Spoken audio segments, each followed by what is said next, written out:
Good afternoon and welcome to the state opening and first meeting of Parliament.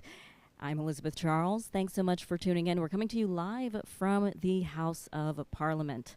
Today we've got a lot coming up. There will be some announcements made. We've got quite a few things that will be tabled today. Quite a few bills, quite a few messages and announcements as well that will be made. We've got reports being published. And remember, if you'd like to see some of what is going to be tabled today, you can always find those details on the bills on our own website, gov.ky. Again, good afternoon and welcome to the state opening and first sitting of the 2025-2026 session of Parliament. Here's what we can expect today in addition to those bills. The Guard of Honor, they're in position. We are awaiting the arrivals of the Honourable Premier and the Honourable Speaker. Once they have arrived, they will each receive a general salute. Once they've received that general salute, we will see the Speaker's procession come into the chambers. Once inside, we will be hearing from the Church of God Chapel Pastor André Ebanks, who will give that prayer opening of the House of Parliament. Following that, that's where we're going to get to these oaths of affirmations, and eventually we will see the arrival of the Governor, Mrs. Jane Owen, to receive her royal salute. She will be coming through into Parliament once it is suspended, and they do that invite for her to come in. And then there we will hear her give the throne speech. So very excited to hear what she's going to say today in terms of just giving that blessing to our parliamentarians as representatives of the people. So that and more is on its way. Again, coming up, we will have very soon, in the next few minutes, the arrival of the Honourable Premier, André Ebanks, and following that, we will also have the arrival of the Speaker of the House, the Honourable Ezard Miller.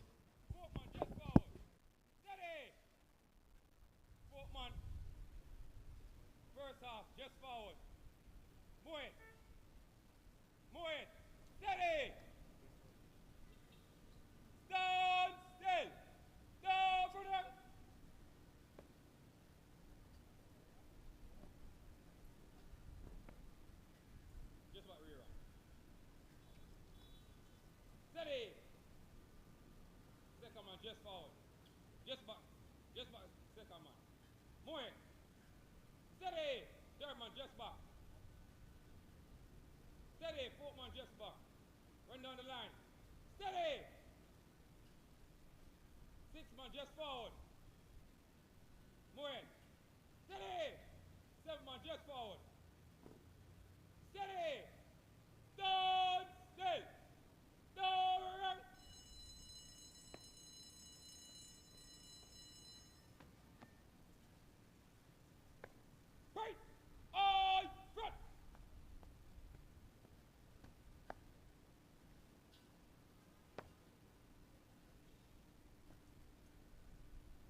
Right, stand up, face, stand easy.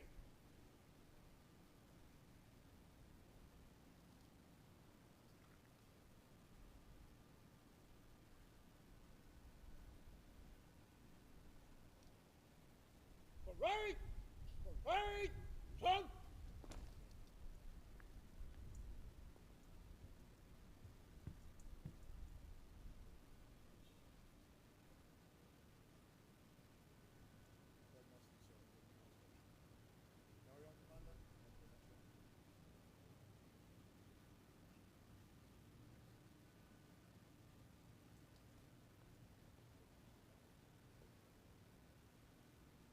Right, stand up, face.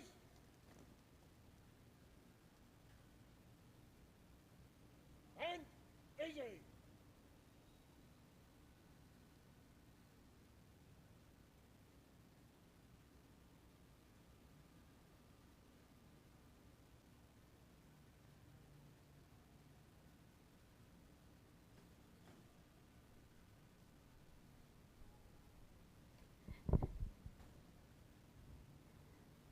CIG TV, this is Elizabeth Charles here with you for the state opening and first sitting of the 2025-2026 parliamentary year. Now, we are seeing right now the guards in position. They are awaiting the arrival of the Honourable Premier. We already have members of Parliament seated.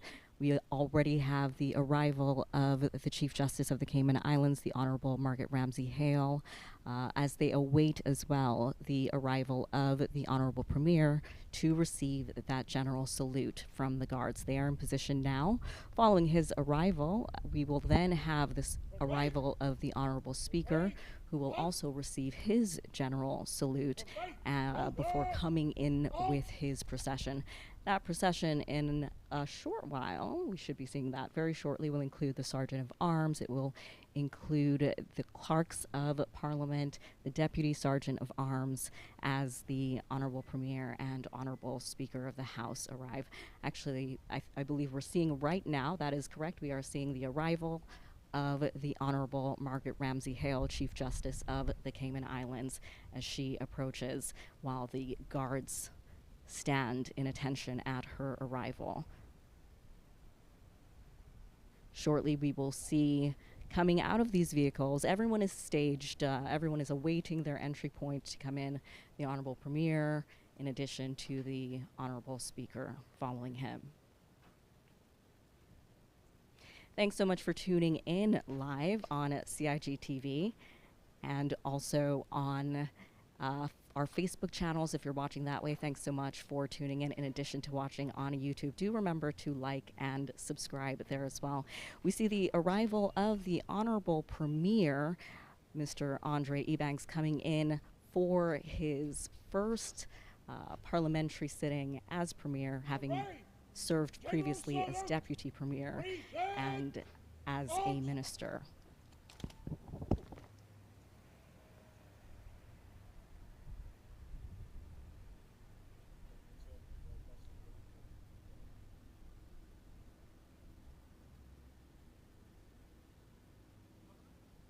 Right, shoulder, arms.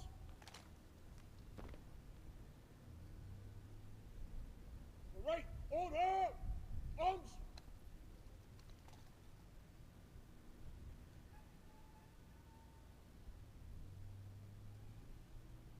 General salute there being received by the Honourable Premier. Once he is able to head inside, we will now see the arrival of the Honourable Speaker of the House, Mr. Ezard Miller. Right, shoulder, arms.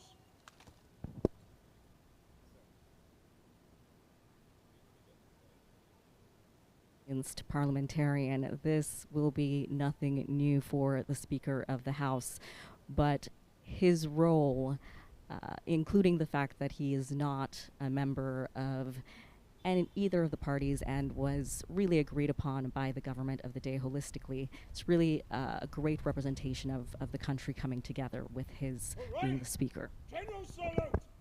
Present, arms.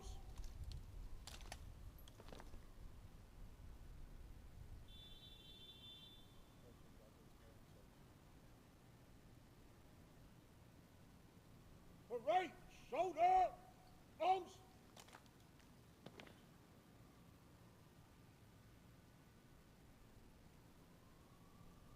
Speaker of the House, Honourable Ezard Miller, receiving the general salute there. Shortly, we will see the Speaker's procession moving inwards before we get that prayer over the House that I was mentioning a little bit earlier. Following that, we can expect some oaths and affirmations as we await the arrival of Her Excellency the Governor. Easy.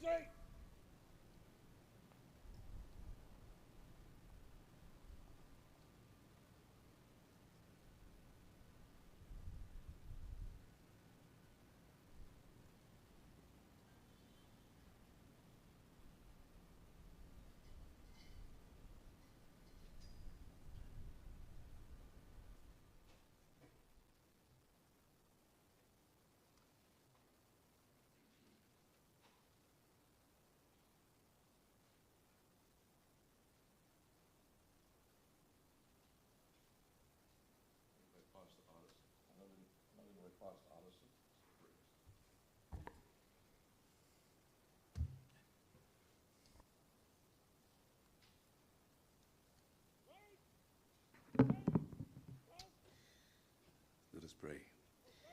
Almighty God, Heavenly Father, we give you thanks today for the many blessings we have received from your hand, including the blessings of protection from natural disasters, the gifts of social and communal peace, financial prosperity, and spiritual enlightenment.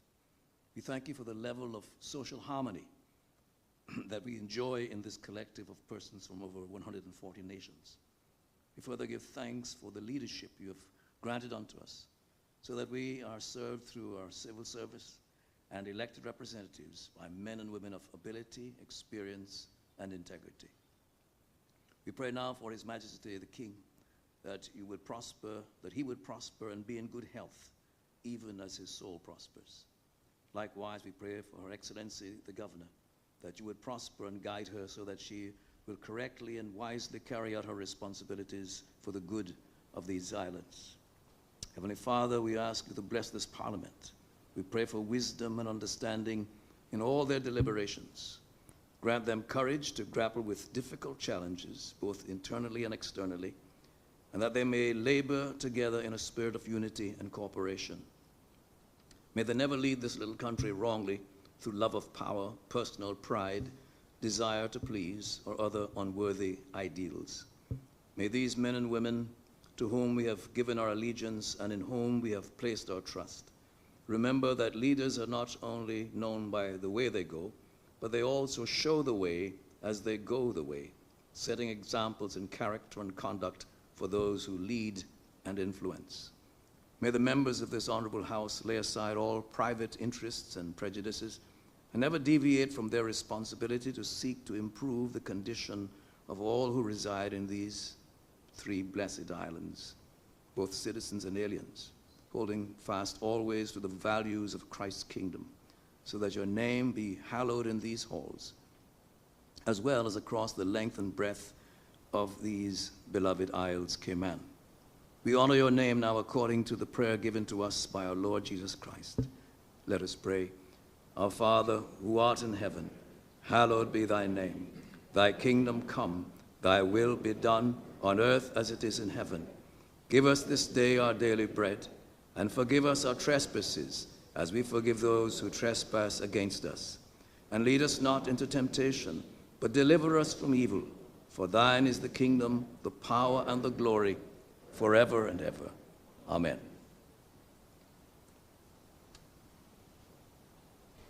Good afternoon, everyone. Please be seated.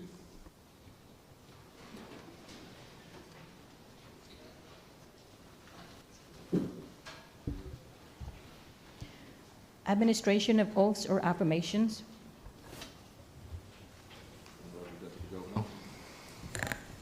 Mr. Speaker, thank you. Mr. Speaker, I beg to move a motion to defer the administration of oath or affirmation to later in this sitting. Does a member wish to speak? Mr. Speaker, just briefly, Mr. Speaker, Her Excellency the Governor will leave the Cayman Islands later this afternoon on the British Airways flight, which means that then I will become the acting governor and I will have to leave these chambers. So, and then you and the acting deputy governor will be sworn in. So I will give notice of my time to leave once Her Excellency is on the plane. Thanks. Thank you. The question is that the administration of oaths or affirmations be deferred to later on in this sitting. All those in favor? Aye. Aye. All those against?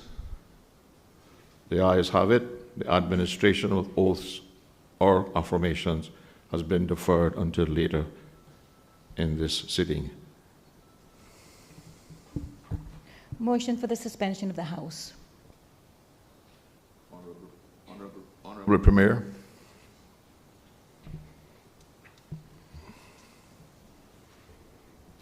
Good afternoon, and thank you, Mr. Speaker.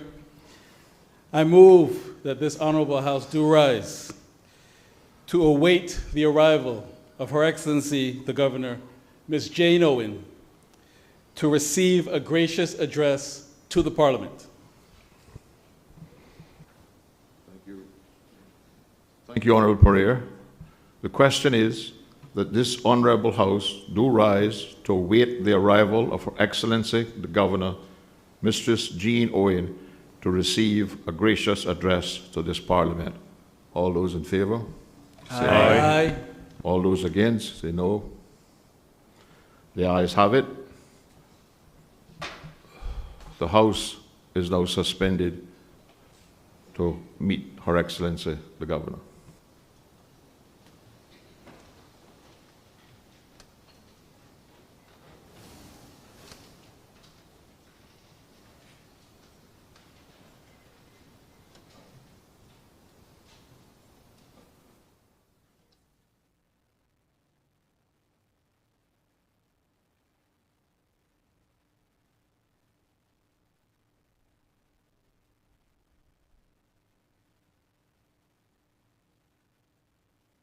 We are now seeing the members who will be a part of the procession with Her Excellency the Governor as she receives her royal salute and then goes on to inspect the guard. They will be a part of that procession doing so. We saw the Honourable Premier make that motion for the suspension of the House, given that Her Excellency was very near, and so they needed to go to join her upon her arrival. She will now receive that royal salute and proceed to do the inspection of the guard with the procession members.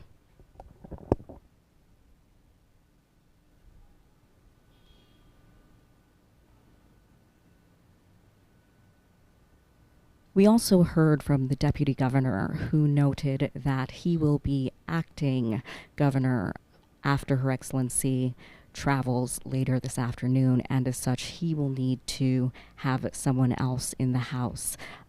Because as we know, the governor can only be in the House, one, upon the invitation of the members, as we saw with the Premier making that motion, but also once you have the session actually begin, the governor, it is tradition that she is not in the room given her role.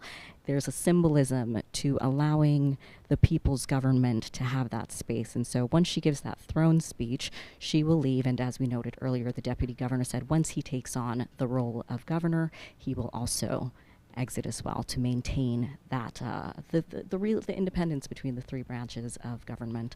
That is the arrival now of Her Excellency the Governor, Mrs. Jane Owen, to receive the royal salute.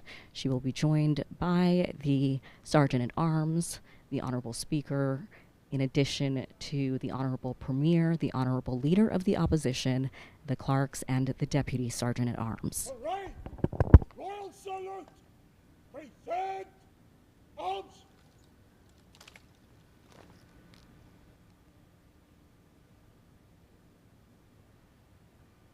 Right, master the one for inspection now. Permission to escort around.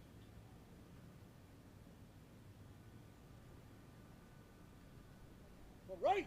Shoulder. Arms.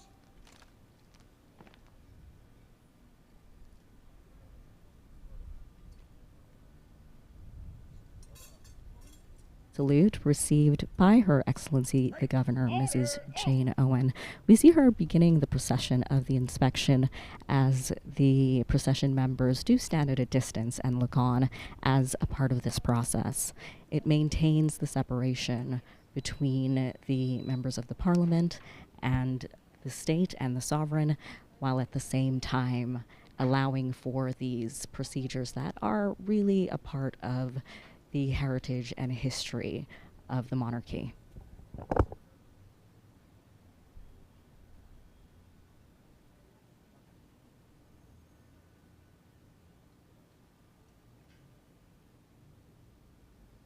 of the things that we notice with this governor, Her Excellency Mrs. Jane Owen, is the way that she interacts with the guard when she is doing the process of inspecting the guard. We saw this on Monday as we celebrated the King's birthday, and as the representative of the sovereign, she interacted with the guard at that time.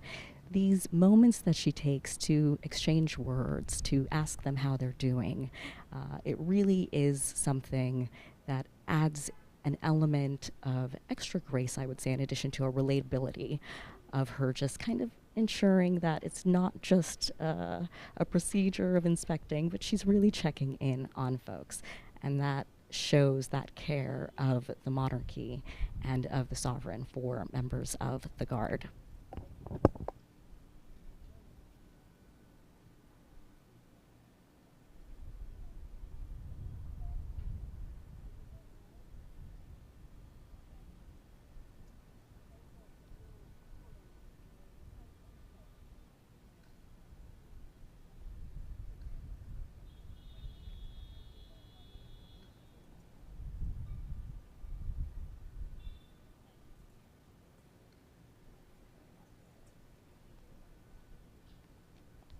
If you are tuning into us now, we are at the state opening of the House of Parliament in first sitting.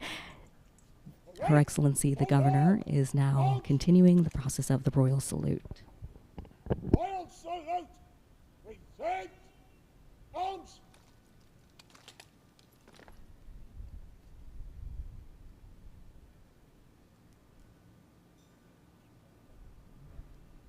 Right shoulder!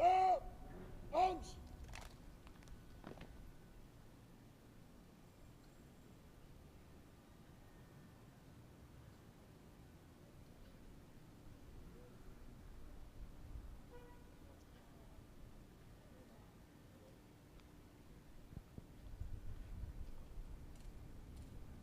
Members of the procession now meeting with Her Excellency the Governor, the Speaker of the House, Mr. Ezard Miller, shaking hands in addition to the Premier and the Honourable Leader of the Opposition. Given that the motion has already passed to allow the Governor to enter the House, they will now come inside where she will deliver her throne speech.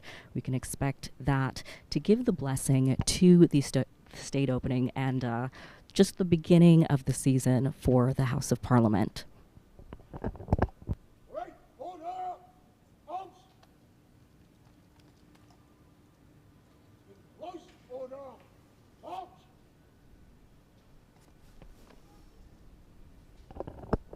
Right shoulder! Arms!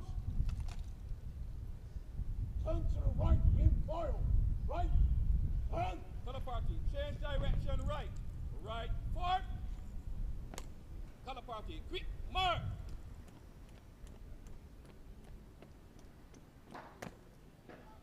Right, wider left! Big! Up! It's being given to notice the arrival of Her Excellency the Governor.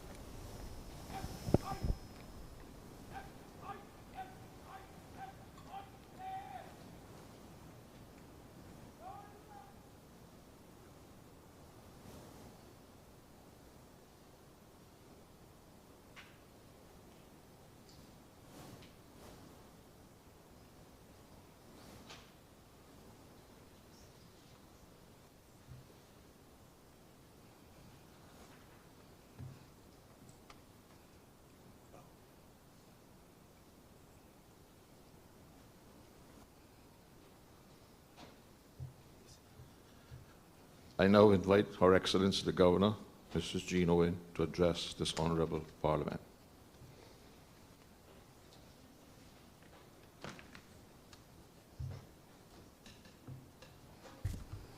Please do be seated, everybody.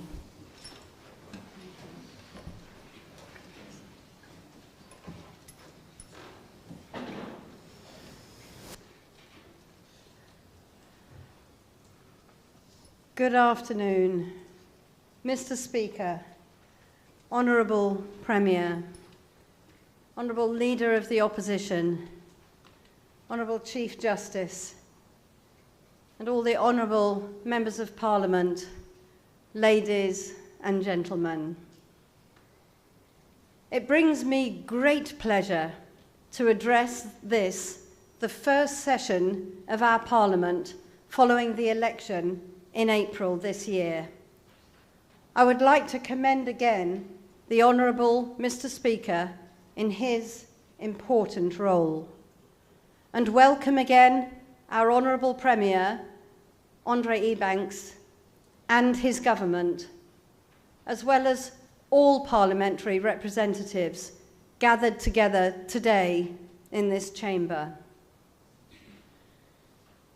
Now is a good moment to join together with all of those watching these proceedings to celebrate the democratic processes that delivered our government who are sitting here today, the National Coalition for Caymanians.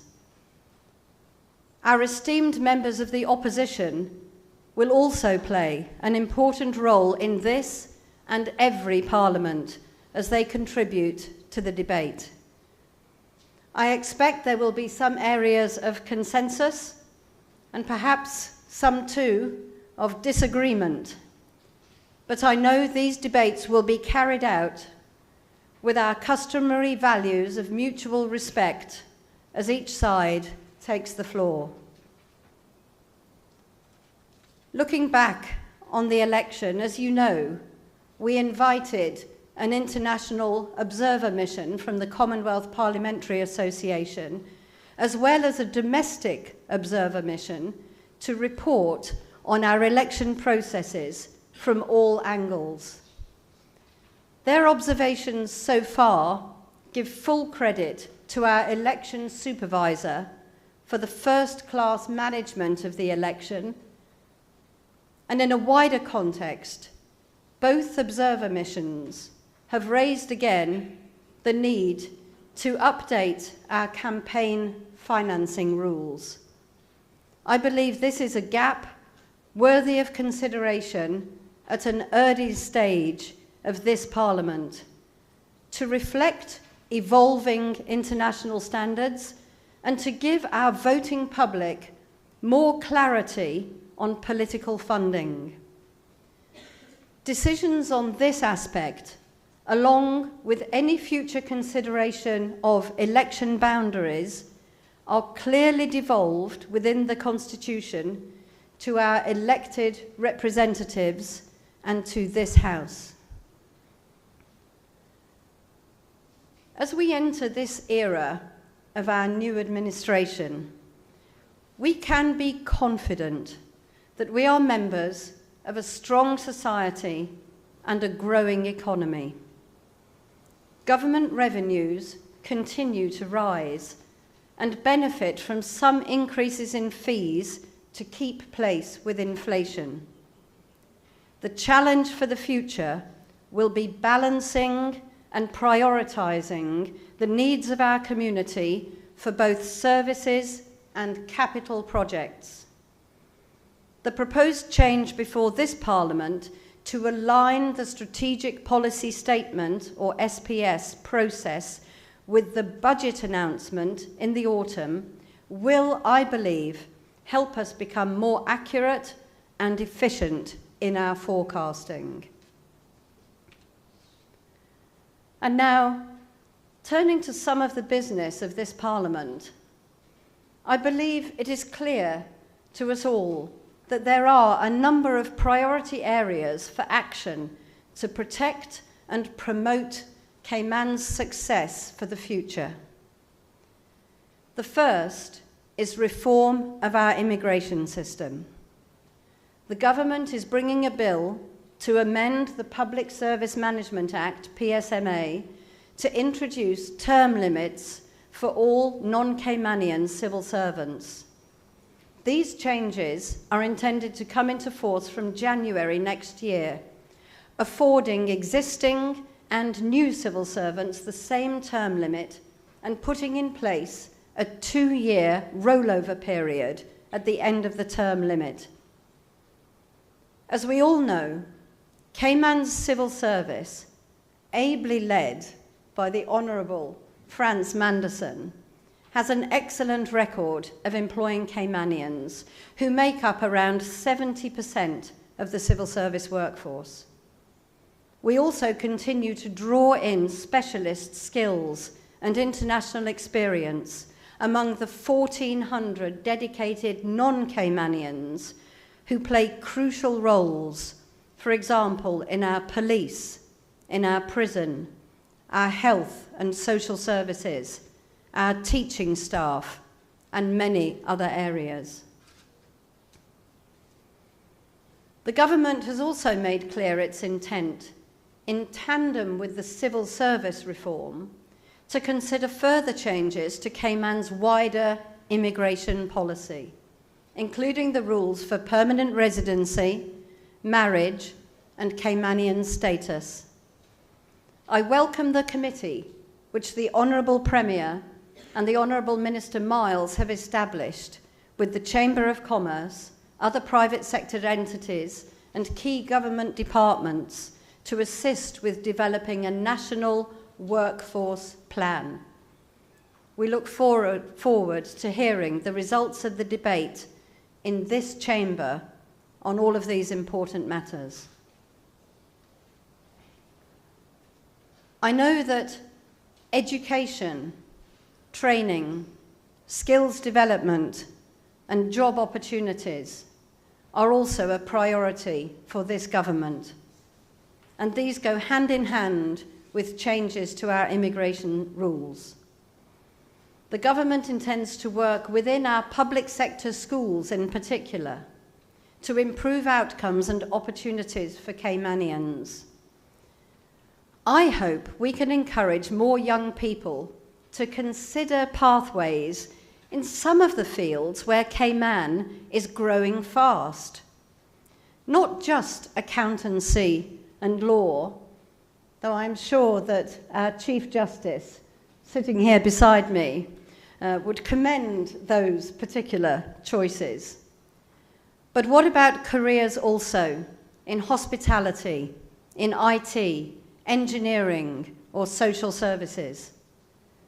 It is the intention of this government that all Caymanian school leavers have a route to further education, either at vocational or degree level, or indeed opportunities to take up internships and apprenticeships in the private sector and civil service, so that we can ensure in future that all our young people are employed at a level that fits their skills and abilities.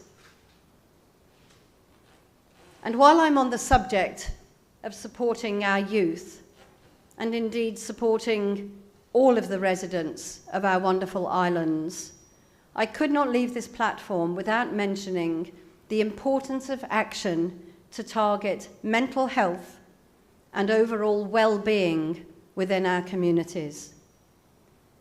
We know the modern world can put untold pressure on us all, and that includes our young people.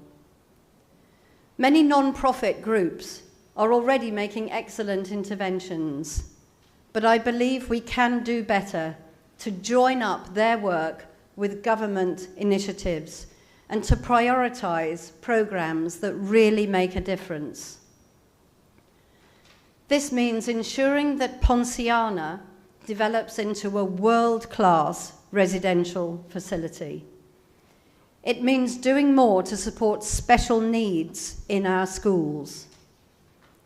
It means coming together as a community to support those who might be facing personal challenges or who are trying to get their lives back on track, perhaps after serving some time in prison or overcoming an addiction. And more generally, initiatives to support our health, our sport, our fitness and well-being can not only create a happier population, but will also reduce our future costs for healthcare, which have expanded exponentially in recent years. This is a challenge for me too. Having done a very slow flowers sea swim this month, I know I do need to work on my turtle breaststroke to try to go a little bit faster next year.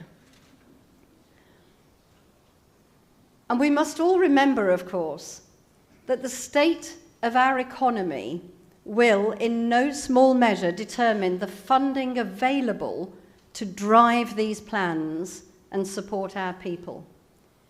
It is therefore very satisfying that following a recent visit here, Moody's Credit Agency have reconfirmed Cayman's economic standing as AA3, which is on a par with the United Kingdom, France, and Hong Kong. As we know, the financial and professional services industry remains the mainstay of our economy and a key factor in Cayman's global reputation. Cayman worked hard to secure its removal in 2023 from the grey list under the Financial Action Task Force, FATF, and this government is striving to ensure that our regulation continues to meet or exceed global standards. This is particularly important in the areas of sanctions, illicit finance, and access to data on beneficial ownership. Our Honourable Premier met Minister Stephen Doughty in London last week and agreed a positive and forward-looking joint statement on this subject. And as we consider the many cranes on the skyline across our islands, we are reminded that development is a necessity to improve housing, transport, energy, and entrepreneurship for all our people. Development can also deliver improvements to our premium tourism product, widely known for its high standards in accommodation, food, service, and experiences. But we also know that we need to balance development with steps to protect the environment and retain the natural beauty that has been the hallmark of Cayman for centuries. It is through working together and making decisions based on facts and on science that we can secure the broadest possible consensus for future sustainable growth. As we enter the hurricane season this month, we recall also the importance of being prepared in every sense. The National Executive Committee, which includes all cabinet members and the Honourable Leader of the Opposition, will assume strategic oversight of our response in the case of an emergency. We are grateful to all the staff in hazard management, to our emergency responders, our regiment, our infrastructure teams, hospitals, shelters, and volunteers across all 3 islands who are already making sure that we are ready to face what looks to be another active season of bad weather. And as all honourable members in this chamber well know, the security risks we face do not emanate only from natural disasters. In my role as Governor, I'm fortunate to work with highly competent leaders and staff in our police, Coast Guard, prison, regiment, Customs and Borders Administration, port and airport, and cybersecurity experts. Our economy and way of life depend to a large extent on a stable and secure society. And we know that this is threatened, in particular by the availability of guns, by knife crime, by increasingly engineered drugs, by gangs and groups, organised crime, and those who support and protect them. I am pleased that this government, as its predecessors, is taking a joined-up approach to security and law enforcement, and I would draw the attention of this chamber in particular to the excellent work being done by Police Commissioner Kurt Walton to deliver effective crime analysis, forensics, and detection, which has led to our overall rate for solving crimes rising close to 50% and 85% for our most serious crimes. We're also working hard to tackle Cayman's abysmal record for road deaths and injuries through the government's plans to introduce a penalty point system on driving licences, as well as by improving public transport. As Governor, it's also my responsibility under the Constitution to promote good governance. This means working in partnership with the government and with everyone in this House to ensure integrity, transparency, accountability and lawful process in all we do. I'm immensely grateful for the support of the Honourable Attorney General and his chambers, who ensure that legislative changes and improvements are carefully scrutinised before they come to Parliament. We're also fortunate in Cayman to have a number of independent bodies who oversee different aspects of public sector work. For example, the Auditor General, the Director of Public Prosecutions, the Ombudsman, and our commissions on the Constitution, the judiciary, human rights, standards in public life and anti-corruption. These bodies all ensure that Cayman retains its strong reputation both regionally and globally for a high standard of governance and oversight that we can all be proud of. And as the government and civil service plan to deliver this ambitious agenda, I am confident that they will work in partnership, reaching out also to the private sector and civil society for added ideas, talent and resources.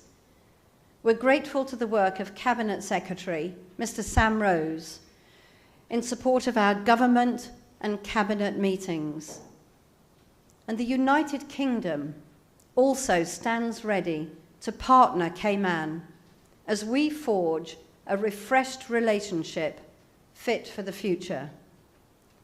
His Majesty King Charles III is always interested to hear about developments and decisions in Cayman and is a strong supporter of our work through the Commonwealth and our bid to make Little Cayman's coastal waters a UNESCO World Heritage Site. Our Premier was able to further this bilateral agenda with Foreign Office Minister Stephen Doughty in London last week. And tonight I travel to the United Kingdom for our annual conference of ambassadors and other heads of delegations, where we will discuss world affairs, including security, the global economy, development, environment, and societal issues, and yes, probably AI as well.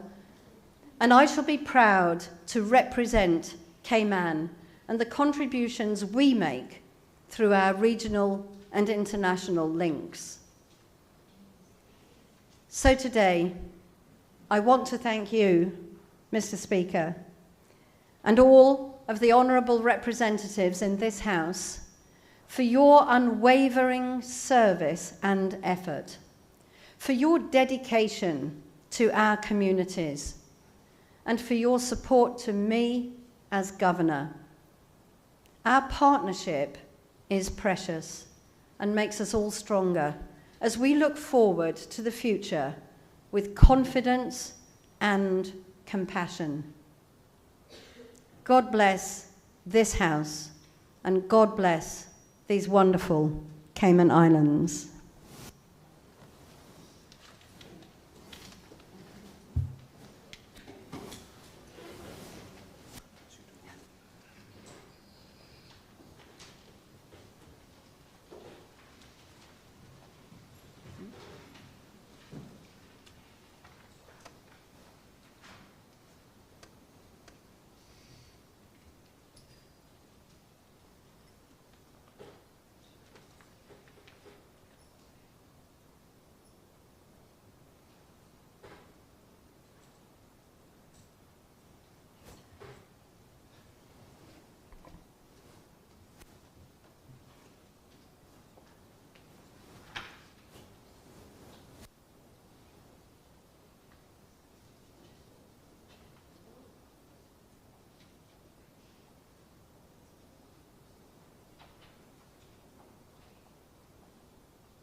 The next item on the program is the official photo.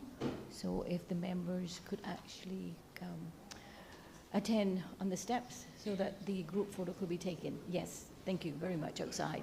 For the members of the public, could you give us about 10 minutes and then we will be back in to continue with the items on the order paper. Thank you so much.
Reading by the Honourable Speaker of Messages and Announcements.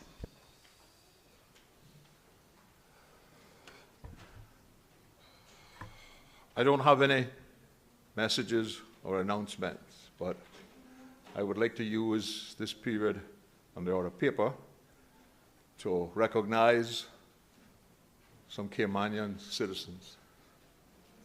We have in our gallery representatives from the government primary schools, other representatives from constituencies. We have members of the financial industry who have accepted my invitation and are in attendance. Members from the financial industry are as follows: Jonathan Green from Maples, Christina Borden from Maples, Amanda Borden from Butterfield, Stacy Bell-Navis from Proven, James Bergstrom from Ogier, Rachel Reynolds, Ogier, Jennifer Fox, Ogier, Peter Small, PwC, Matthew Stalker, Conyers and Dill, Wanda Melanio, KPMG, Stephanie Whitaker, KPMG, Jeffrey Short, Ernst & Young, Carolyn Vivian, Harnes, Richard Campbell, Campbell's, Richard Spencer, Campbell's, Tracy Ebanks, Cayman Islands Development Bank, Mr. Ian Jameson, Bendel and Kristen, Sebastian Said, Applebee's, Sarah Lee Hobbs, Bank of Nova Scotia. I want to thank you all for accepting the invitation, and if this is your first visit to this Honourable Parliament, please do not make it your last. Look forward to seeing you in the future.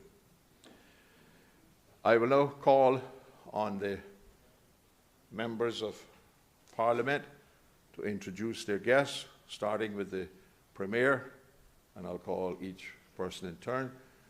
When the guests are introduced, would the guests please stand so that members of the media, who we hope are here, will have an opportunity to recognize them.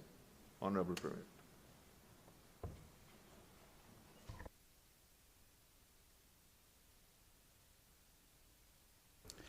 Good afternoon again, Mr. Speaker. Thank you for the opportunity. I think it is marvelous that you will allow this moment at this opening for us to recognize Caymanian citizens. I am deeply honored and have the great privilege that Sir John A. Cumber Primary School in West Bay is in the house, and my particular two guests from the group that are residents of West Bay South are Miss Sophie Sahado, year 6, who's a prefect. Among other things, Sophie looks like her mother, Ivy, and I was easily able to pick her out from the group because she looks so much like her mother. In addition to her academic skills, she is also a lover of art. Thank you, Sophie. Keep your chin up. Keep your spirits high, because sky is the limit. Thank you, Sophie. The second year 6 prefect, who is also a West Bay South resident, is Roger Alvarado. Greetings, Roger. In addition to his academic ability, I understand he is an excellent goalkeeper, a position I could never play on the field. Thank you, Roger. Welcome to Parliament, and the same message goes to you. As we look around the world and we see Caymanians striving in all sectors, regulatory, sports of all kind, police, helicopter pilots. You all should know you are the future, and there is no limit once you apply yourselves. So God bless you all, and thank you for coming. One quick word, Mr. Speaker, just to recognize those who are from financial services who attended, some of whom have gone back to do billing, and we hope that they will bring in more registrations and fees. But for those who did remain, thank you for staying with us. And all of you in financial services, continue to wave the flag and represent us well and uphold our economy. Thank you, Mr. Speaker. Honourable Deputy Premier, Mr. Ratty. Good afternoon, Mr. Speaker. I thank you very much for giving us this honour to recognise some of our many deserving Caymanians. Unfortunately, one of mine has had to leave this honourable house, but I would like to have recognised him. William Norman Bodden. He was a prominent Caymanian public servant, an aviation and tourism leader, and a businessman who played a key role in shaping the modern Cayman society. He served 12 years in the selected office of Parliament from 1980 to 1992, and was the first managing director of Cayman Airways from 1968 to 1980. He has been honoured with both MBE and OBE distinctions for his extensive contributions. Uncle Norman, as I affectionately refer to him, is a man of honour, respect, and dignity and integrity, and someone that I look up to, and I wholeheartedly thank for the foundation that he's laid that everyone in this house can enjoy today.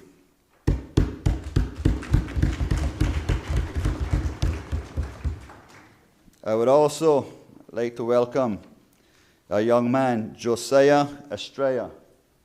Josiah, this young man was seen at several of my meetings around the Windsor Park in Georgetown, South and Greater Georgetown. It is an honor to have this young man here with me today, Mr. Speaker. He will be graduating tomorrow from the Lighthouse School. When he was born with a heart defect and had to have 2 open heart surgeries in Miami to correct an AV canal birth defect in his heart. Once his heart was fixed, he said he began to live a normal life. This young man has had challenges, but he continues to overlook. As he wakes up each morning, he sings a song, and most of the time, it's a song of praise and worship to his beloved Jesus Christ. He loves going to church and was baptized in 2023 and is an active member of Ebenezer Seventh-day Adventist Church.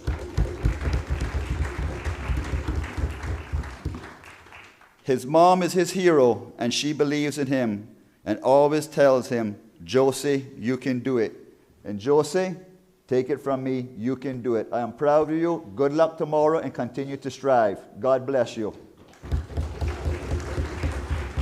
Thank you, Mr. Speaker. Honourable Catherine Ebanks Wilkes, Minister of Health, Environment and Sustainability. Mr. Speaker, I would like to just echo what my colleagues have just said in thanking you for this opportunity today. What a feel-good feeling to sit here and listen to us talk about our Caymanian people. And I just want to say that I too was particularly happy to see Mr. Bodden in this honourable house today. I have a special connection with Mr. B as well, as I worked for him. So I'm happy that we're here doing this today.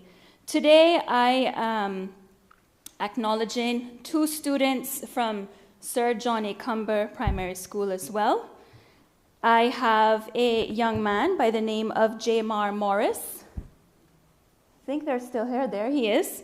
He is the deputy head boy, and he has been nominated by his school because he is a hard-working, dependable student who never gives up. Sounds like the people that we have around here, resilient Caymanians. And then a young lady by the name of Stephanie Hamilton. She is a prefect and she is committed to school. Hear how committed she is, Mr. Speaker. She has never missed one single day of school.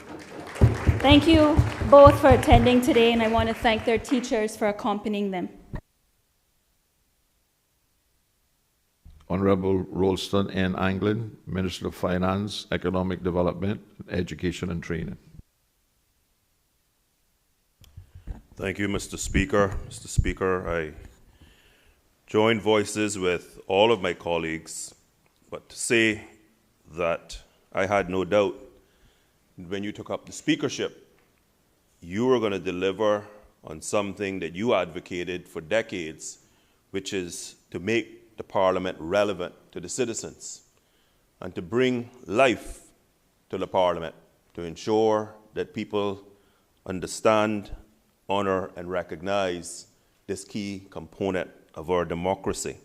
So I congratulate you for following through and coming straight out the gates and doing this very, very outstanding initiative. It would be remiss of me if I did not join voices in saying how thrilled I was to see Mr. B. He was a client of mine for a long time, and during that time, we got to forge a very, very special relationship and special friendship. The three young people that I have to introduce today, all coming from Sir John A. Cumber Primary School, a good school, is Honesty Thompson Lamont. Honesty is a prefect, a very outstanding young lady, and she has a keen passion for art. Jonte Jennings. Jonte is the deputy head boy, and he loves to face challenges head on. Sounds like a future member of Parliament. And last but by no means least, Rubiana Stewart. Rubiana is in year 2, so very much younger, but she is a very friendly and sociable student who absolutely enjoys spelling. Thank you, Mr. Speaker. Honourable Joanna Ebanks, Minister of Planning, Lands, Agricultural, Housing and Infrastructure. All right, Mr. Speaker, I'll still stand up on the Ebanks side of that one. Thank you, Mr. Speaker. I just want to rise just to say a wonderful privilege and be here today and seeing so many people in the gallery. In the 4 years I've been here before, it's usually very empty, and I'm hoping that we can see this more often. But I want to say a special thank you and for our head girl and head boy from the Edna Moyle Primary School. As you would know, Miss Crystal Miller, that just graduated recently. And Miss Crystal, I could not even remember how many trophies and certificates she got that night, but I was thinking at myself I might have need to go to get a wheelbarrow to help her carry everything outside. So I know you are a proud father to see that night. I'm honored and for all the hard work that you have put into her. And if you continue to do that, I'm pretty sure we will have the same thing and same output as you sit in the chair. And also to Mr. Rashad Watler, which is our head boy for the Edna Moyle Primary School. I just want to thank you for giving us the opportunity to recognize both of them.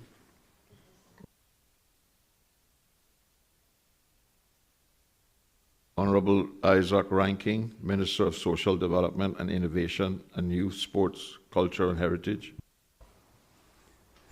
Mr. Speaker, I'm beaming with pride here today, sir. And it gives me great privilege and an honor to tell you about the two students we have here represented at East End Primary School. The first one, Mr. Speaker, is Jamila Borden,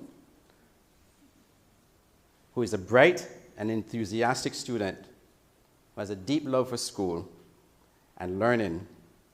She's extremely athletic and is a respected leader amongst her peers. Jamila serves as a prefect and is on the student council as a secretary. So she's getting a bit in politics, sir, at the Eastern Primary and Nursery School. But what I'm proud about, sir, it is my niece. Love you, Jamila. And then we have Mr. Matthew Frederick. There's a saying that he says, little but taller. That's Matthew, sir.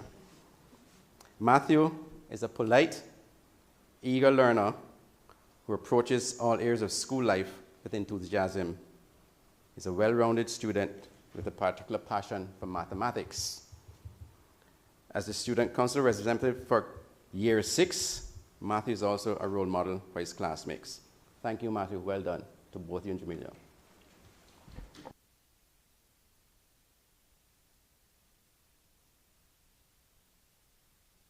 Honourable Nicholas DaCosta, Minister of District Administration and Home Affairs. Thank you, Mr. Speaker.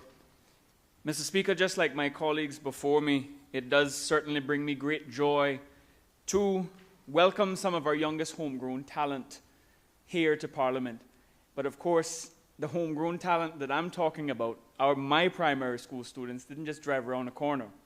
They flew in very early this morning, Mr. Speaker, just to be here today. So it's with immense pride that I get to introduce them. Representing West End Primary School in Kimmanbrack, Mr. Speaker, I am pleased to introduce 2 outstanding students, Mr. Jackson Whitaker and Ms. Jacinda Brown Ramdat. Mr. Speaker, Jackson is a polite, pleasant, and conscientious student who constantly strives for excellence. He applies himself diligently across all areas of learning and demonstrates a strong understanding in most subjects. As an elected member of the school council, and in about 30 years, maybe this honorable house, Jackson willingly supported not only his classmates, but also students across his year group. He is trustworthy, responsible, and embraces the principle of being better today than he was yesterday. Jacinda, Mr. Speaker, is a cheerful, inquisitive, and enthusiastic learner who radiates a love for learning. She actively seeks feedback and applies it constructively to improve her work. A former school council representative as well, Jacinda listened attentively to the views of students across both key stages and advocated for them with care and maturity. She is especially kind and nurturing in her interactions with younger students in Key Stage 1 and exemplifies the West End Primary School vision of continual self-improvement. And in conclusion, Mr. Speaker, to echo the sentiments earlier, I want to commend you and thank you for exercising your powers under the standing orders to establish this meaningful initiative. It is my hope that this actually does become a cherished tradition to our Honourable House, celebrating our Caymanian students and in doing so encouraging the development of future leaders from a very early age. Jackson and Jacinda, thank you so much for being here. Thank you, Mr. Speaker.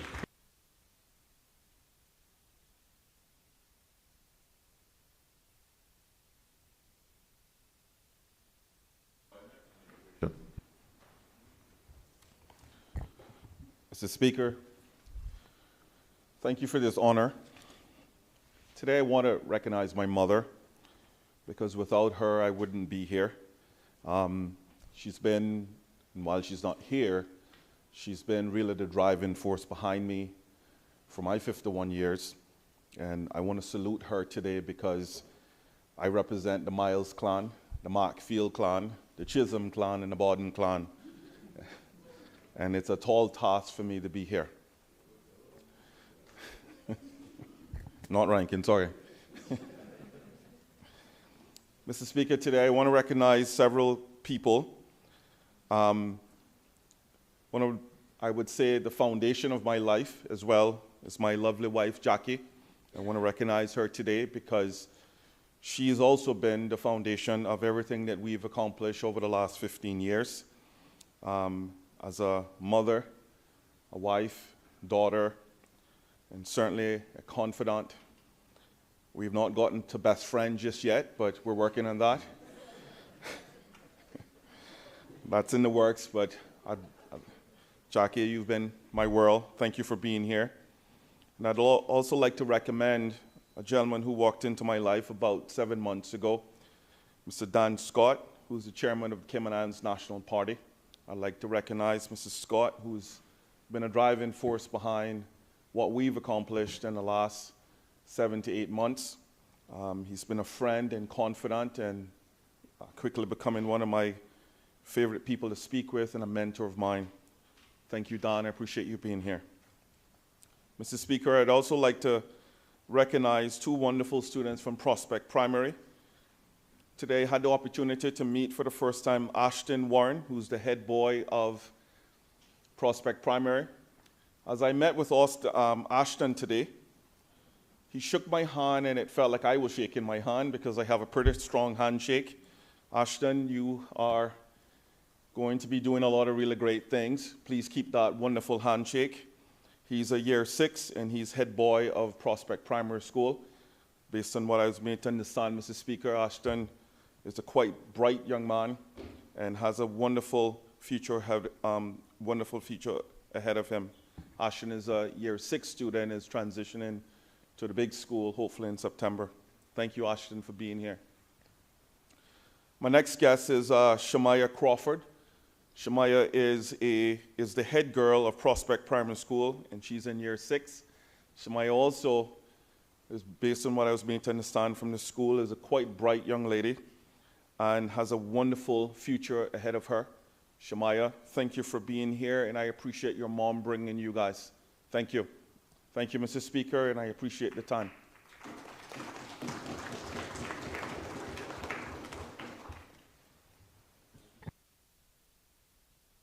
Julie Hunter, elected member for West Bay West. Thank you, Mr. Speaker. Good afternoon, everyone. It is my distinct privilege to continue to introduce our Sir John A. Cumber Primary School students. I must say that I'm very proud West Bayer, as you know. Simon Rivers Jr. is our head boy. Simon loves to play football, American football, that is. He is our head boy this year, and one of the things that stood out to me about Simon is that I was privileged to go and view their play about 2 weeks ago, The Little Mermaid, and I was just blown away by their performance, both of the students, right? Simon was he just took everyone like by storm. I went out and I told everyone that I could find after that about this play. And for the 3 nights, the place was jam-packed. It was just awesome. So Simon, thank you for all the things that you are doing. You're a wonderful, wonderful example, and I know that you're going to continue to excel. We also have Janessa Bodden, who's our head girl for Sir John A. Cumber. And she also enjoys playing football. She's an excellent actress as well.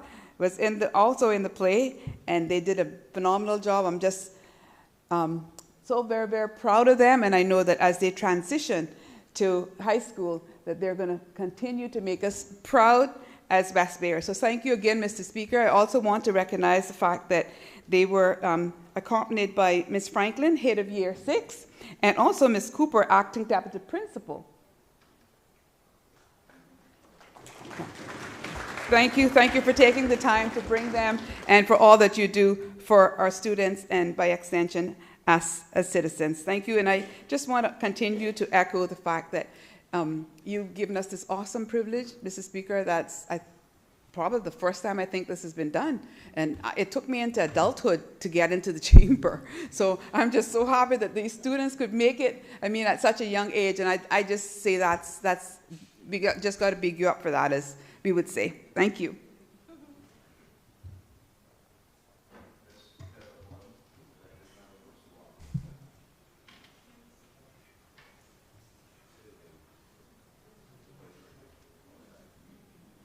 Miss Heather Borden, elected member for Savannah. Thank you, Mr. Speaker. I consider this a great honor as well.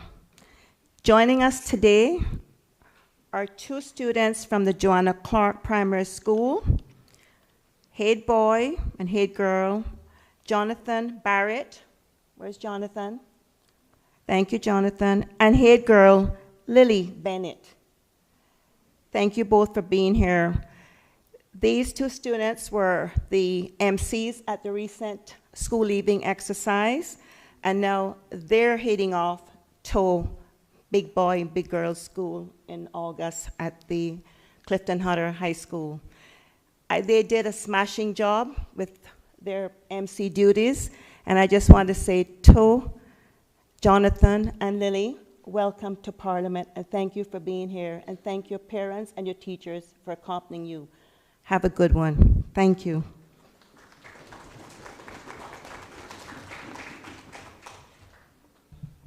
Honourable G. Wayne Panton, elected member for Newlands. Thank you very much, Mr. Speaker. Mr. Speaker, I join with colleagues in this House in giving a warm welcome to all of our guests, as you noted earlier, sir.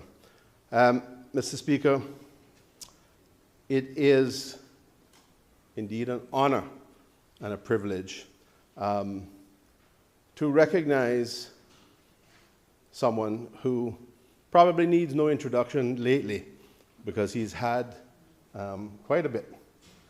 But it is my honor, it is my privilege to acknowledge the presence of Captain Darren McLean from the Royal Cayman Islands Police Helicopter Service.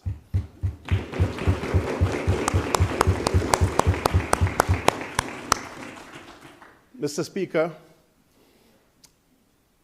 Captain Darren was, in 2003, the head boy at then Savannah School, Savannah Primary School, now Joanna Clark Primary School. I think that's the order of it. But yeah, so I thought it would be a great example for all of the wonderful young people here, particularly those who are serving as prefects now, to see the product of determination, to see the product of perseverance, to see what they can achieve as young Caymanians, to reflect Caymanian excellence, and to reflect the achievements that is possible from working hard. This is a young man, Mr. Speaker, that exemplifies hard work and achievement. I also want to acknowledge his parents. Darwin, better known to us as Buster, and Gwenda. Two parents that have been involved in his life, and I think many of us will recognize have been a driving force, combined with his own skills and his own level of determination and ability, to have him present here today as the Cayman Islands' first helicopter pilot with the Royal Cayman Islands Police. You have our respect, sir, and thank you for being here. Mr. Speaker, I would also mention Mr. Deshaun Whitaker. Mr. Speaker, his grandparents are from, well, what we would call Newlands originally, but nowadays is kind of on the border. It's more Savannah than Newlands, technically, in terms of the elections law. But, Mr. Speaker, this young man also represents excellence and hard work in our young people in this country. He is most recently well known for being a virtual wall in that goal for the Cayman Islands game against Honduras, I think it was, Minister. You can correct me if I get anything wrong. But he did such a great job. I think can't quite see him right now if he's here, but I think he's somewhere behind the wall there. But he is he standing? I don't know. Thank you.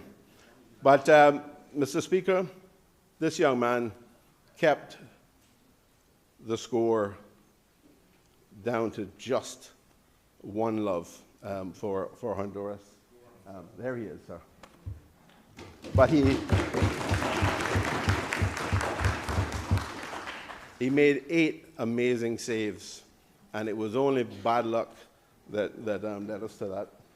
Almost our own goal, I believe. So, sir, thank you. Continue to shine as well and continue to develop.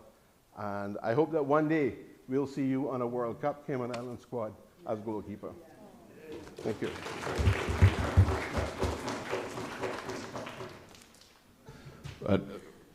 Not to bypass official members, but they know that their turn will come on Friday.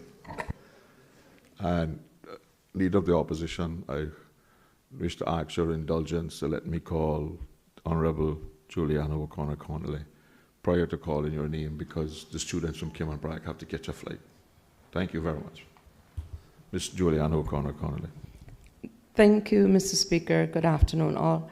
Thanks to the Honourable Leader of the Opposition for his indulgence and acquiescing for me to break rank so that I could, with great pride and joy, take this wonderful opportunity to acknowledge and welcome to this esteemed House of Parliament our 2 distinguished students from Cayman Brac, East Spot Bay and Creek Primary Schools, Benjamin McDonald and Isabella Brown.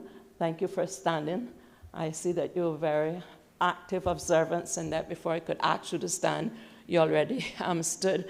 I want to say that the entire Cayman Brac is proud, and Little Cayman by extension, of these 2 students, as well as Ms. Chelsea's son and the other student that stood before that Nicholas invited from Weston. We take what we have and we work with it, and when we get what we want, we work with it even more. Mr. Speaker, these students are top academic students, but they're well-rounded students, and if persons were there to see all of the accolades and that they got in awards at the awards ceremony just last week, it was indeed very commendable. And so I wish for them a safe flight, and it's important for them to come over to Parliament. So I want to go on record, Mr. Speaker, to thank you for this brilliant idea. I know you're always a very strong, avid, formidable advocate of participatory democracy, and this is actually a prime example of that. But it also gives them that opportunity to see what the representatives from Cayman Brac have to endure and go through, and the resilience, and that we have 90 miles separating us, not counting the distance from Easton to Georgetown, and especially now where we have inclement weather and cancellation of flights and waiting. And so being a representative from Cayman Brac East and Cayman Brac West and Little Cayman takes a special type of individual, so it helps to have a mixture, not just of an academic intelligence capacity, but to have God as a central force. So I thank you, as well as their escort, who came with them, Ms. Carla Smith. Their principal, Ms. Juman, was unable to come, but her and Ms. Tammy and all of the parents and guardians and the teachers there, may I take the liberty to convey on behalf of this entire Parliament our sincere gratitude and appreciation to yourselves and our educators who do a sterling job in educating all of our students. I thank you, Mr. Speaker, for the opportunity.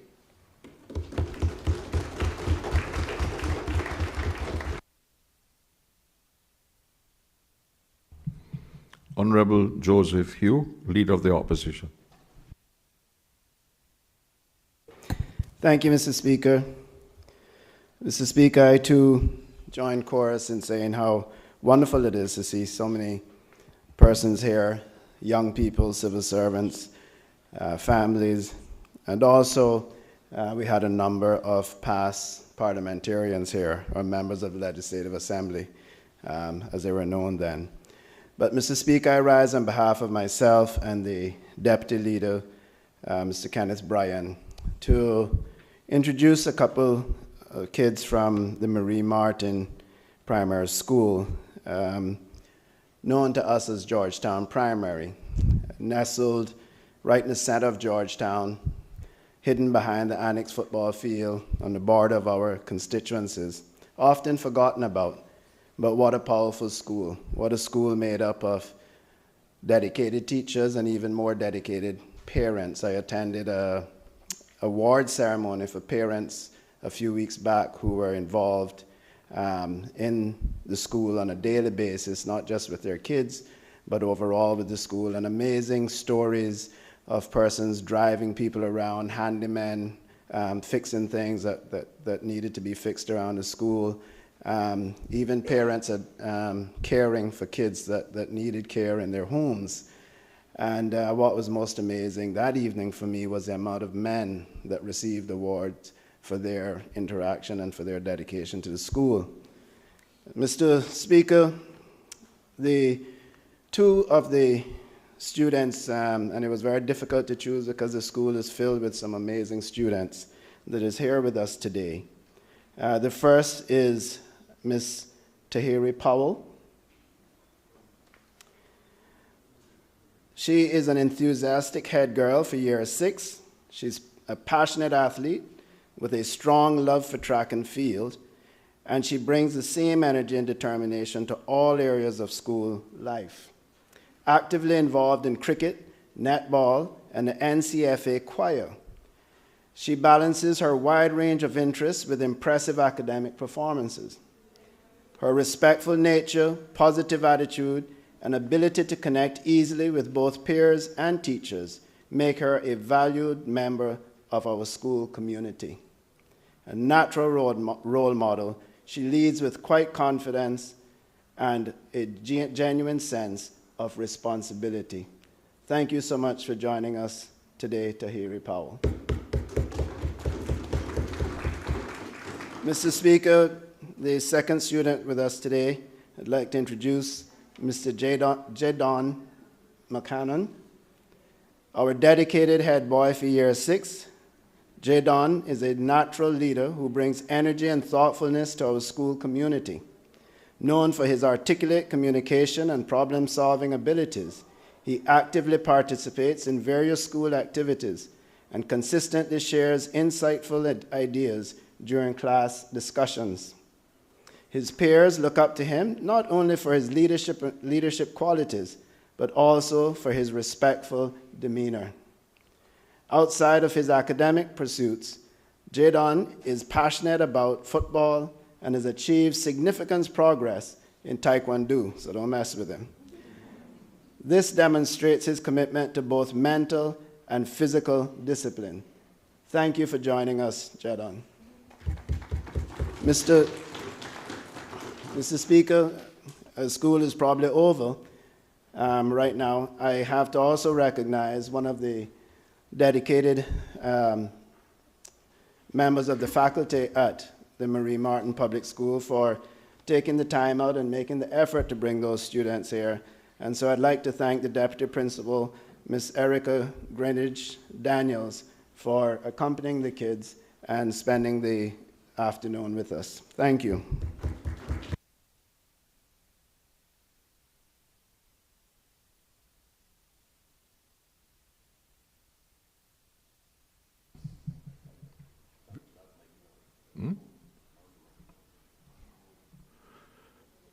Honourable Kenneth V. Bryant, Deputy Leader of the Opposition. Thank you, Mr. Speaker. I want to say thank you to my Honourable Leader as well for speaking on both our behalves, because we share a primary school in spirit of this wonderful ceremony that you constructed in your first steps and efforts as Speaker of this Honourable House. I think we're going to have an amazing 4 years. Mr. Speaker, in light of him highlighting those two amazing students from Georgetown Primary, which we are so proud of, I thought I'd take up the couple of minutes opportunity to go a little bit further than that. You see today, Mr. Speaker, it's also hurricane season, but it's also seasons for graduations.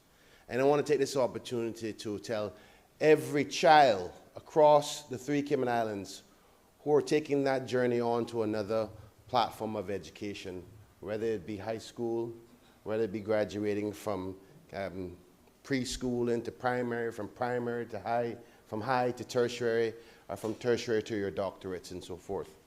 I want to say that the country is dependent on you so much. As you know, we are going through a transition of a very sensitive topic called immigration. And we need every single one of you Caymanians to work extra hard, because we're depending on you as we need leaders of the futures. We need doctors, lawyers, scientists, all the roles that need to be played, and it depends on you, so the weight is on your shoulder. Mr. Speaker, I also don't want to just limit this to the government schools. We have private schools, CCC, Prep, Catholic, and the list goes on, the Seventh-day Adventists. We even have amazing parents who homeschool their children who may not have this opportunity here today to be recognized, but we want you to know that we recognize you for the hard work that you do. Mr. Speaker, in wrapping up, I want to take a personal opportunity to congratulate my amazing first child, Renee Bryan, who graduated on Friday, and I'm the most proudest father in the world. And also to my best friend, Edlin Moore, which most of you know. His son graduated from Georgetown Primary as well. Unfortunately, we were here for Public Accounts Committee, so I missed it. So I want to take this opportunity to tell him I'm congratulating him as he moves on to high school. Edine Moore. So thank you, Mr. Speaker, for this opportunity to contribute.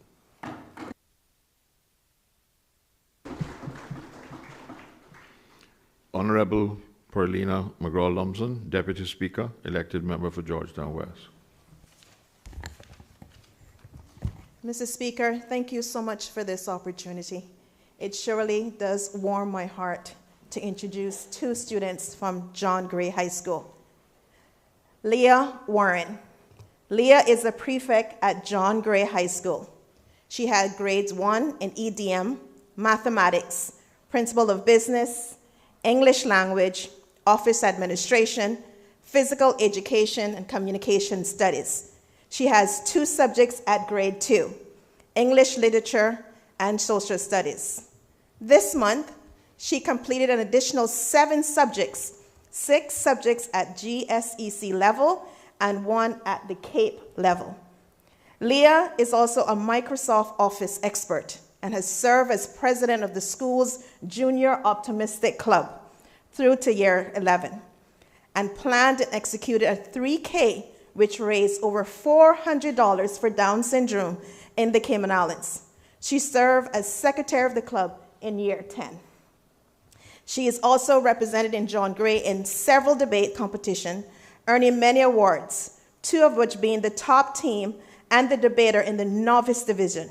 She has earned 100 volunteer hours by representing the school, assisting at sport, school, and club levels. Mr. Speaker, members of Parliament, ladies and gentlemen, Leah Warren.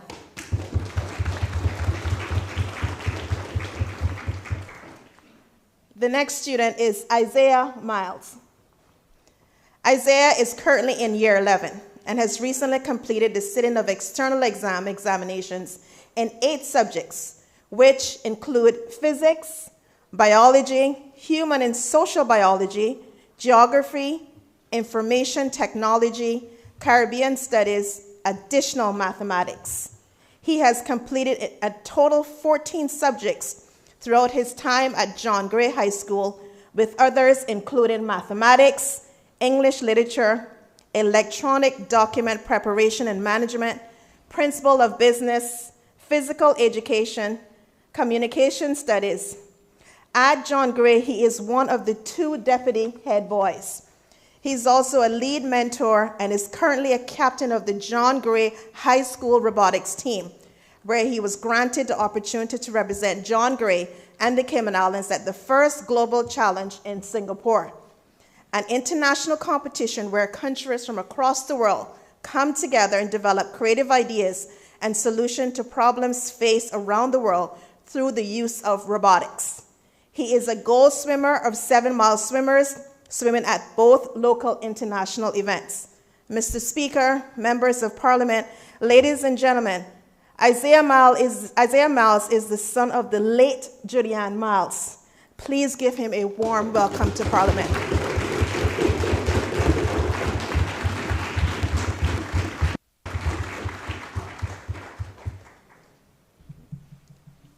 Mr. Roy Tatum, elected member for Raidby. Thank you, Mr. Speaker, and I would also join saying thanks for this opportunity. It really is good to see so many people and so many young people in the gallery. Mr. Speaker, I rise with great pride to recognize Shahana Lauder and Kevani Hill, two fantastic young people. They're accompanied by their parents. I would invite them to rise if they also wish. Shahana is the head girl, and Kevani the head boy of Red Bay Primary. Mr. Speaker, these two students exemplify the school's motto of integrity, compassion, and excellence. And they are true ambassadors of their school and serve to show that our future is indeed bright. Mr. Future, I also found out today that they are actually first cousins, which I think is even more remarkable. Mr. Speaker? Sorry, a little bit of nerves there, sorry. Reviewing the biography provided by the principal, Dr. Ryan Dale, I note the following. Shahana leads with quiet strength and unwavering purpose, grounded in integrity, compassion, and a relentless drive for excellence. Her achievements span academics, science, athletics, and the performing arts. She has represented her school with distinction, both on the sports field and on the stage. Her principal noted that Shahana stands as a proud ambassador of Red Bay Primary School and as a shining example of what it means to lead with heart, serve with purpose, and strive for excellence. Kevani is equally impressive, a natural leader whose warmth, faith, and dedication shine through everything he does. He is a top academic performer, a gifted athlete, involved in the arts, and a respected, grounded young man, admired by peers and teachers alike. He competes in various sports and has also proudly carried our flag overseas. His principal noted that with a vision for unity, growth, and student empowerment, Kevani is leading Red Bay Primary into a bright future, one marked by service, strength, and pride. And Mr. Speaker, together, both Shahani and Kevani has helped champion initiatives that has uplifted their school community and inspired their fellow students. These accomplishments, the accomplishments of these young people, are not only a reflection of their own determination, but also of the incredible staff at Red Bay Primary School, of the families who have nurtured and supported them every step of the way. I commend their parents for instilling the values of discipline, service, and faith. And in honoring these two young people, we also honor Red Bay Primary and every student striving to do their best. Mr. Speaker, one of the most joyous occasions I've had in the short time I've been elected was attending the graduation service at Red Bay Primary School. So congratulations, Shahani and Kevani, and congrats to your parents and to Red Bay Primary. Thank you, sir.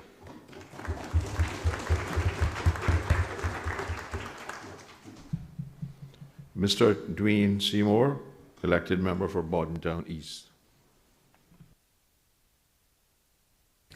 Thank you, Mr. Speaker. Good evening to everyone. Today I am extremely proud to represent my alma mater, what we knew as the Bordentown Primary, unfortunately, and now renamed the Theolin McCoy Primary School. Unfortunately, the school leaving ceremony for the Theolin McCoy Primary School is happening right now at the same time as our Parliament, as our state opening, and I hope to break at some point to visit them today, and I extend apologies, Mr. Speaker, but I'm so proud that the usual busing of students, Mr. Speaker, to and fro Savannah, our Pedro, and Red Bay. However, so grateful to these churches for allowing us to utilize their premises. But at this time now, we just walk down the hall, and I thank the government, the former government, and especially the representative of Kevin Brack East, the former Minister of Education, who believed in the mission. And Mr. Speaker, I also want to recognize the former Speaker of the House, Mrs. Mary Lawrence, whom I nominated to be Speaker. Thank her for coming today, and I also want to recognize my aunt, former representative for Georgetown, Ms. Lucille Seymour, soon to be doctor. And one of the reasons I chose politics, she didn't even know that, but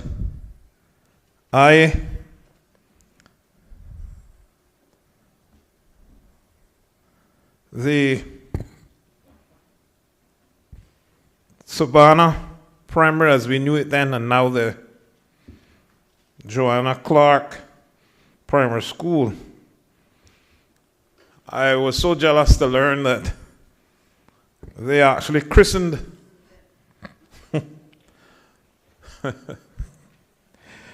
the new hall in Bordentown at the Theolin McCoy Primary School, and now the Francine Gardner Hall. And at the same time, I'm proud to have been able to house them there. Their graduation was there last week. No malice. Member from Savannah. We were glad to help.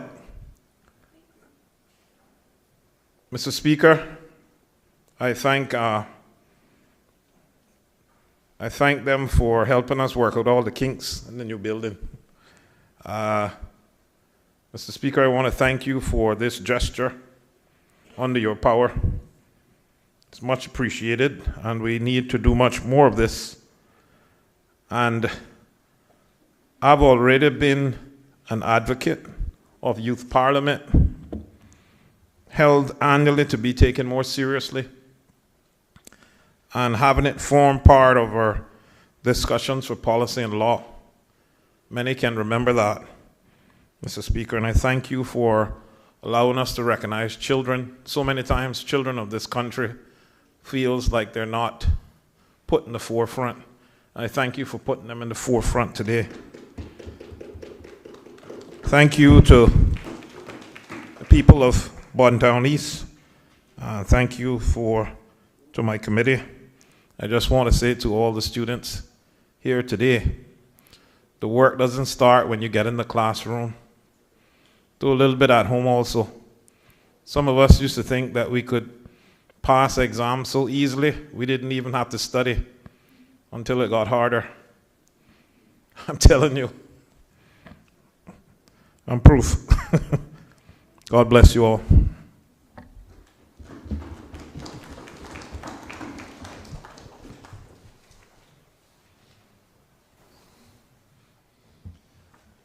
I have the distinct honor and privilege to read for the two students from the Lighthouse School. The first one is Milani. She's a compassionate and dedicated student leader who consistently goes above and beyond to support her peers. Her attentiveness to the needs of others and her willingness to listen and help have made a lasting impact within the school community. She leads with heart, setting an example of kindness, empathy, and true leadership. Craydon, the second student, is an aspiring student leader who has shown remarkable growth in both his academics and self-regulation. His commitment to personal improvement and positive attitude reflect his potential to inspire others. With combined focus, determination, he is well on his way to becoming a strong and impactful leader. I also have to express apologies from the independent member, Mr. Christopher Saunders, member for Bordentown West, who unfortunately is off the island attending a funeral of his father-in-law, I think it is. So he has asked me to read the two persons that he wished to honor today. The first one is Joseph Welcome. Over the years, Ms. Joseph Welcome has exemplified the true spirit of community service through her unwavering dedication to numerous causes across the Cayman Islands. Her tireless volunteer efforts span a wide range of areas, from civic engagement to faith-based initiatives, each marked by humility, compassion, and a sincere desire to uplift others. She showed this commitment to volunteerism, all while raising her daughter as a single mother, attending school part-time, and dedicating 42 years to the civil service. When Joseph retired from the civil service in 2016, she had completed her schooling and attained an accounting certification, growing professionally each year and leaving the service at a deputy CFO level.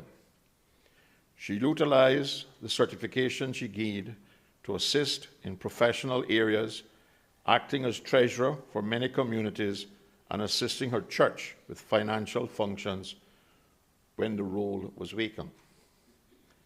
Josie's long-standing commitment to the Cayman Islands Civil Service Credit Union and the elections offices speaks to her sense of civic responsibility and her willingness to serve quietly but effectively behind the scenes. However, it is within her faith community that Josie's contributions have truly shown. As a devoted member of the United Church of Jamaica and the Cayman Islands, specifically a church located in Savannah, Josie has been a steadfast presence, always ready to lend a helping hand. She has served on numerous church committees whose outreach efforts extend far beyond the sanctuary walls, impacting individuals and families throughout the surrounding districts. For many years, she has volunteered for Vacation Bible School, nurturing and guiding the spiritual development of children with warmth and dedication. She also supports senior citizen programs in multiple districts, particularly in East End and Bordentown, ensuring that the elderly are celebrated, cared for, and never forgotten. Most recently, Josie was once again found doing what she does best, serving with quiet grace at the church's mission house, a haven for young patients and their families who travel to the island for critical heart surgeries not available in their home countries. From cleaning and preparing the home to sourcing clothing, groceries, and other essential items, Joseph provides both practical assistance and heartfelt comfort. This last weekend, in a touching gesture of kindness, she helped organize a birthday celebration for one of the visiting family members, transforming a difficult time into a moment of joy and belonging. Josie welcomes compassion and dedication continue to touch countless lives. Her service is not motivated by recognition, but by genuine love for her community and an unwavering commitment to faith in action. She is, without question, a treasured pillar of the community and whose legacy of kindness will be felt for generations to come. The second person is Marjorie Scott. Ms. Scott began her teaching career as an English teacher at Kingston College in 1977 after graduating from Michael Teachers College in Jamaica. As newlyweds, Marjorie and her husband, Anthony Scott, relocated to where his family was originally from, the Cayman Islands, at the end of the 1979 academic year. She secured a position at Cayman Islands High School, where she continued to teach English. A year later, she moved to the newly opened Cayman Islands Middle School, where she added religious education and social studies to her teaching portfolio. She always, however, was very involved with sports days and sports in general for her house teams, as sports was also a passion of hers. After 14 years of working in the English department, Marjorie was presented with an opportunity for a career change. Due to a shortage of physical education teachers at primary school level at the time, Mr. Scott made the decision not only to change age groups from high school to primary school, but also to change her teaching focus from English to another passion, physical education. To date, she has never looked back. In 1993, Mr. Scott was assigned to the newly opened Red Bay Primary School, where she spent 14 years in their physical education department. During her tenure as physical education teacher, Red Bay Primary earned the title of Champion Primary School in PE. Their excellence in sports was evident in their achievements in athletics, basketball, girls football, and netball. After 2 years of service at Johnny Cumber Primary and 2 years at Savannah Primary School, Mr. Scott was transferred to Prospect Primary in 2011. There she created a robust physical education program that included 6 focused sports. Mr. Scott continued to use her skill to train and develop students in various sports, some of whom may have represented the Cayman Islands on a global stage. As a PE teacher, Marjorie addressed both the physical and emotional needs of her students. Although it wasn't part of her description, she always showed extra care by ensuring that her students were well fed, particularly when they were required to remain after school for practice, often going the extra mile to cook and provide meals and snacks. She was more than a teacher. She was a mentor, a mother, and a motivator. Examples of her excellence is demonstrated throughout her results. Mr. Scott has worked at every primary school in Grand Cayman, including the middle school. She has devoted over 40 outstanding years of service to the children of the Cayman Islands, many of whom have gone on to excel in their careers as politicians, doctors, lawyers, and engineers. Her dedication in teaching is supported by her wonderful family, particularly her children, Shamari and Makina, who have followed in Marjorie's footsteps with their involvement in basketball coaching. She left an indelible mark in the development of sports education in the Cayman Islands.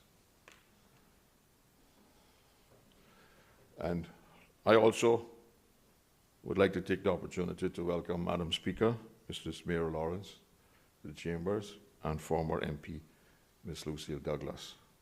Glad to have you all. Seymour, sorry.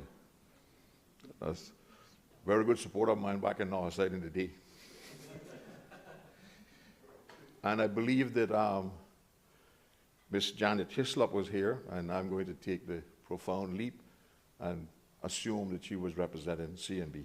So thank you all. Thank you MPs for spending the time and effort to honor these wonderful children.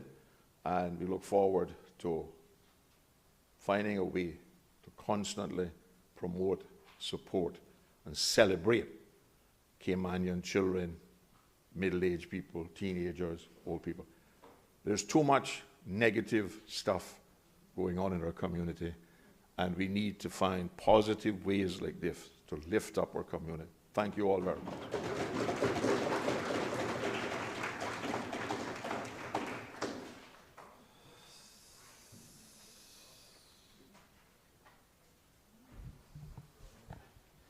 Personal explanations?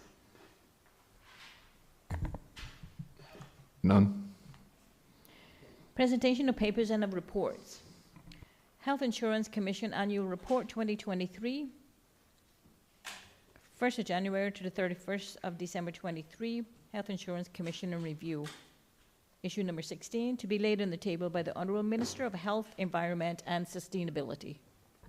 Honourable Minister of Health, Environment and Sustainability. Thank you, Mr. Speaker. Mr. Speaker, I rise to lay the Health Insurance Commission Annual Report 2023.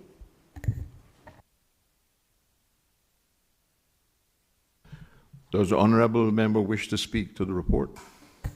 No, Mr. Speaker. So ordered.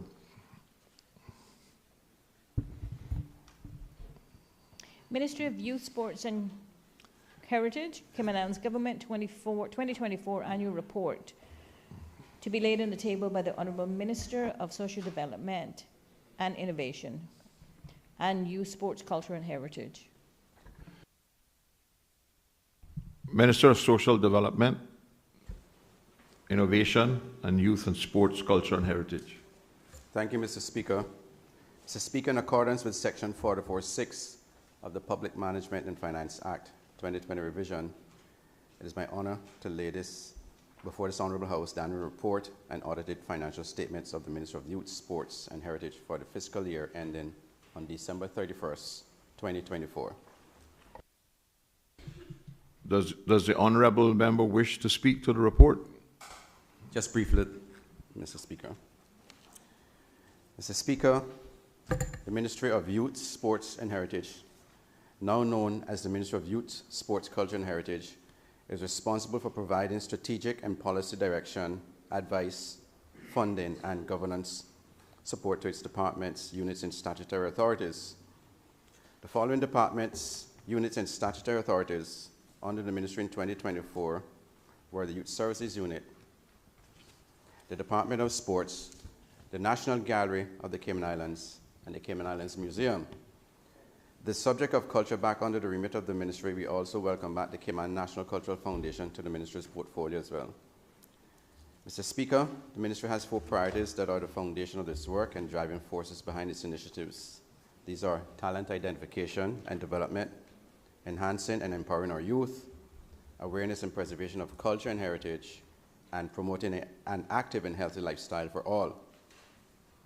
I'm also pleased to report, Mr. Speaker, that the Ministry received an unqualified opinion from the Auditor General on its financial statements for the year ended 31st of December 2024. I also wish to extend my deepest appreciation to the Chief Officer, Echenike, the deputies, heads of departments, and the entire team of the Ministry of Youth, Sports, Culture and Heritage. Through their hard work, professionalism, and passion, the Ministry's team has delivered meaningful outcomes and made a significant impact across our subject areas. And I invite all members of this House and the listening public to review the report to learn more about the Ministry's work. Thank you, Mr. Speaker. So ordered.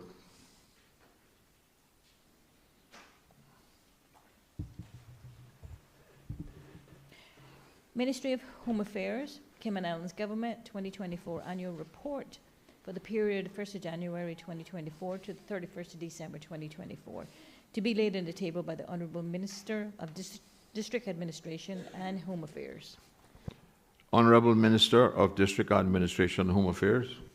Thank you, Mr. Speaker. Mr. Speaker, in accordance with Section 52(8) of the Public Management and Finance Act, I'm pleased to lay on the table of this Honourable House the annual report for the Ministry of Home Affairs for the year ended 31st of December 2024. Does the Honourable Minister wish to speak to the report? Yes, Mr. Speaker, very briefly and succinctly.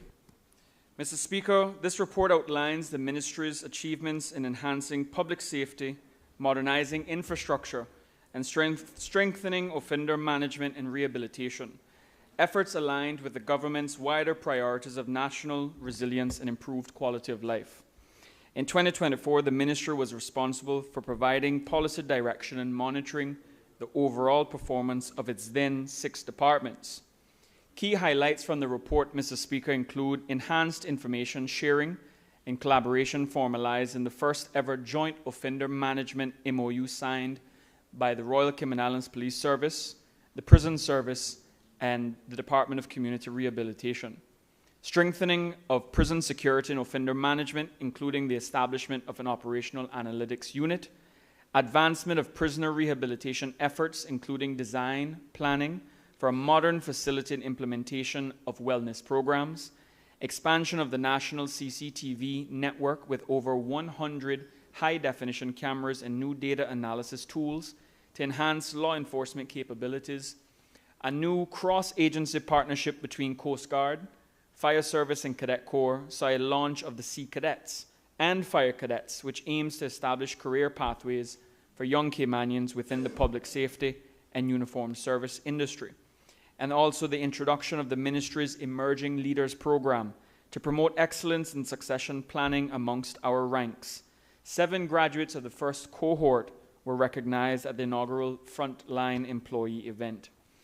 Mr. Speaker, the annual report is self-explanatory and provides further detail on these initiatives, as well as the Ministry's strategic directive for 2025, which includes a focus on enhancing border security of all three islands, people development, partnerships, service excellence, and intelligence-led public safety.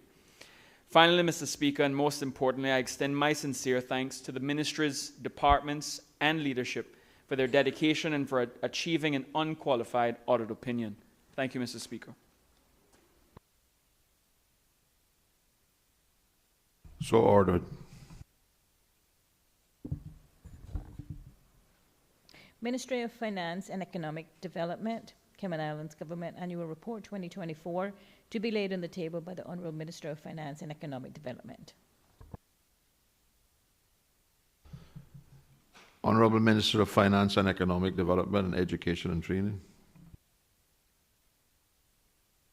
Thank you, Mr. Speaker. Mr. Speaker, I beg to lay on this Honourable House the annual report of the Ministry of Finance and Economic Development for the year ended the 31st of December 2024.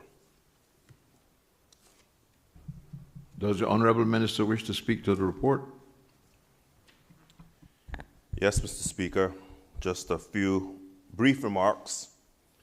Mr. Speaker, the Office of the Auditor General issued an unqualified opinion on the financial statements of the Ministry for the year ended December the 31st, 2024. An unqualified opinion signifies that the information contained in the financial statements is accurate and can be relied upon. As shown on page 12 of the annual report, during the 12-month period ending the 31st of December 2024, the Ministry comprised of 90 staff members, of which 84% were Caymanian. 61% of staff were female, and the majority of staff were 46 years or older.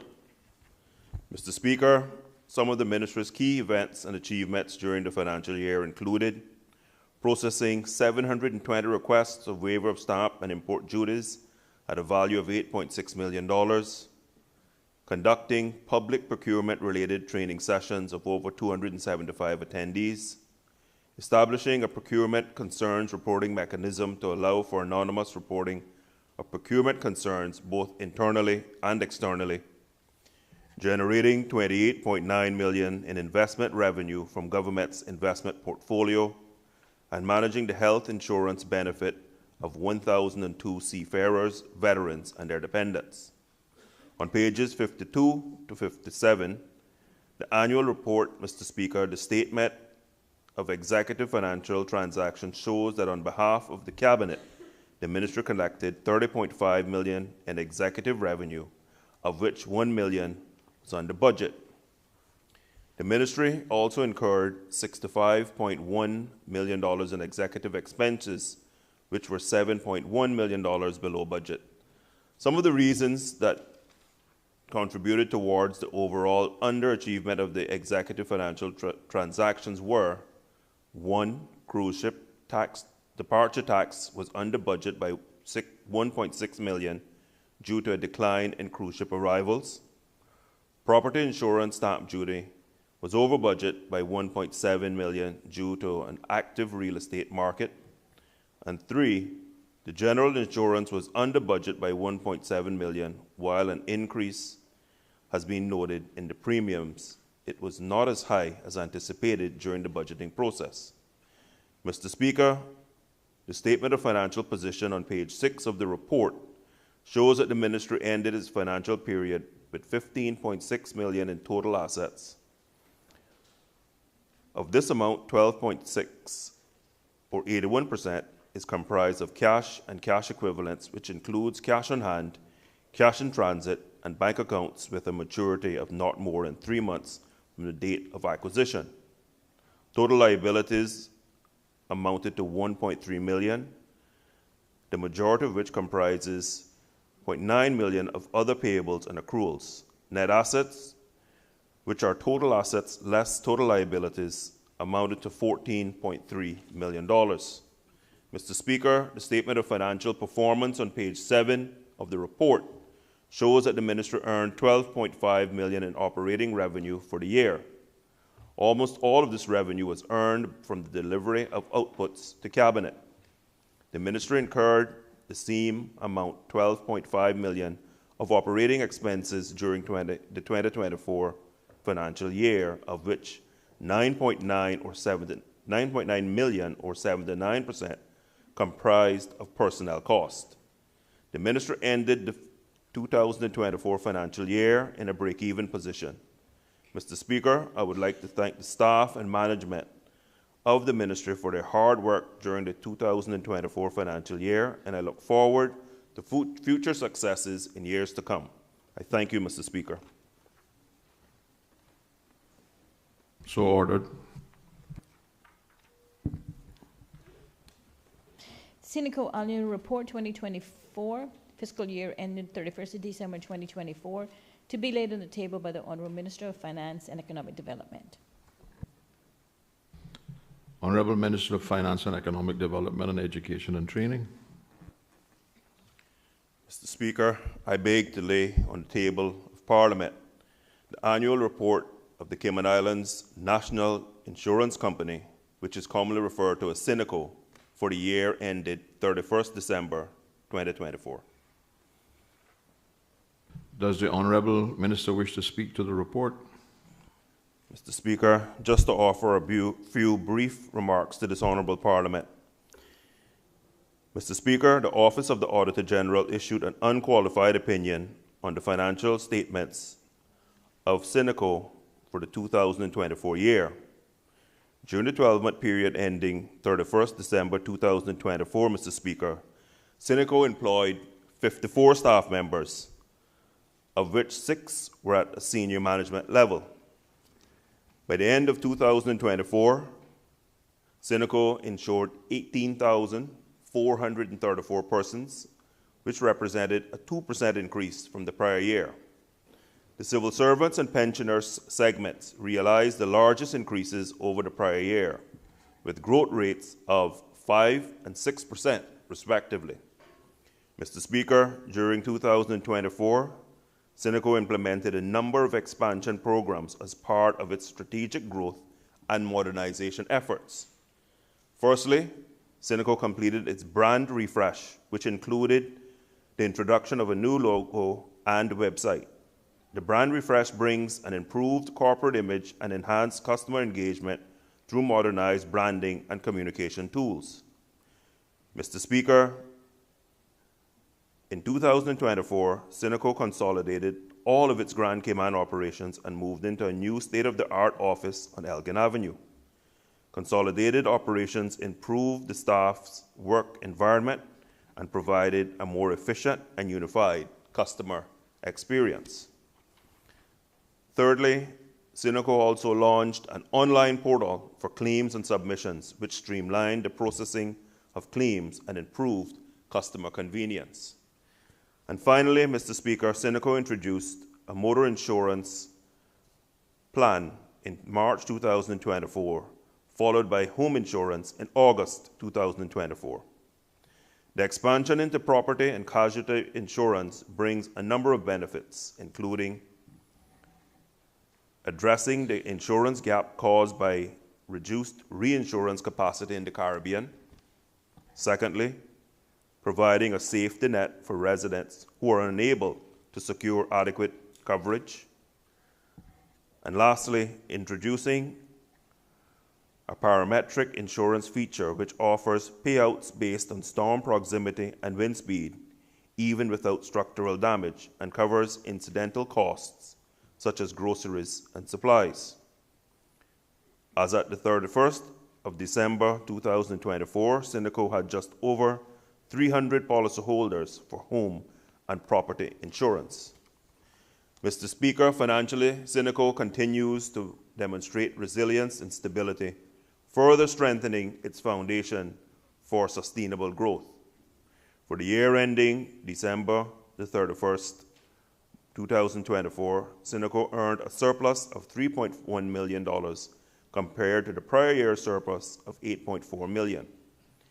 Also, Cynico ended 2024 with $70.7 million in assets and $17.7 million in liabilities, demonstrating that the company has ample assets to cover its financial obligations. Mr. Speaker, the government wishes to express its gratitude to Cineco and its board of directors for their assistance and support during the period under review. Thank you, Mr. Speaker. So ordered.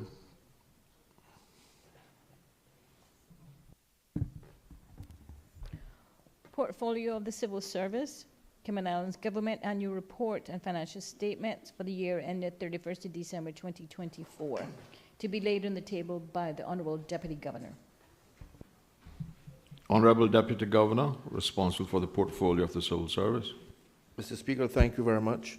Mr. Speaker, I beg to lay on the table of this Honourable House the annual report and financial statements for the year ending 31st of December 2024 for the portfolio of the Civil Service. Thank you. Does the Honourable Member wish to speak to the report? Yes, Mr. Speaker.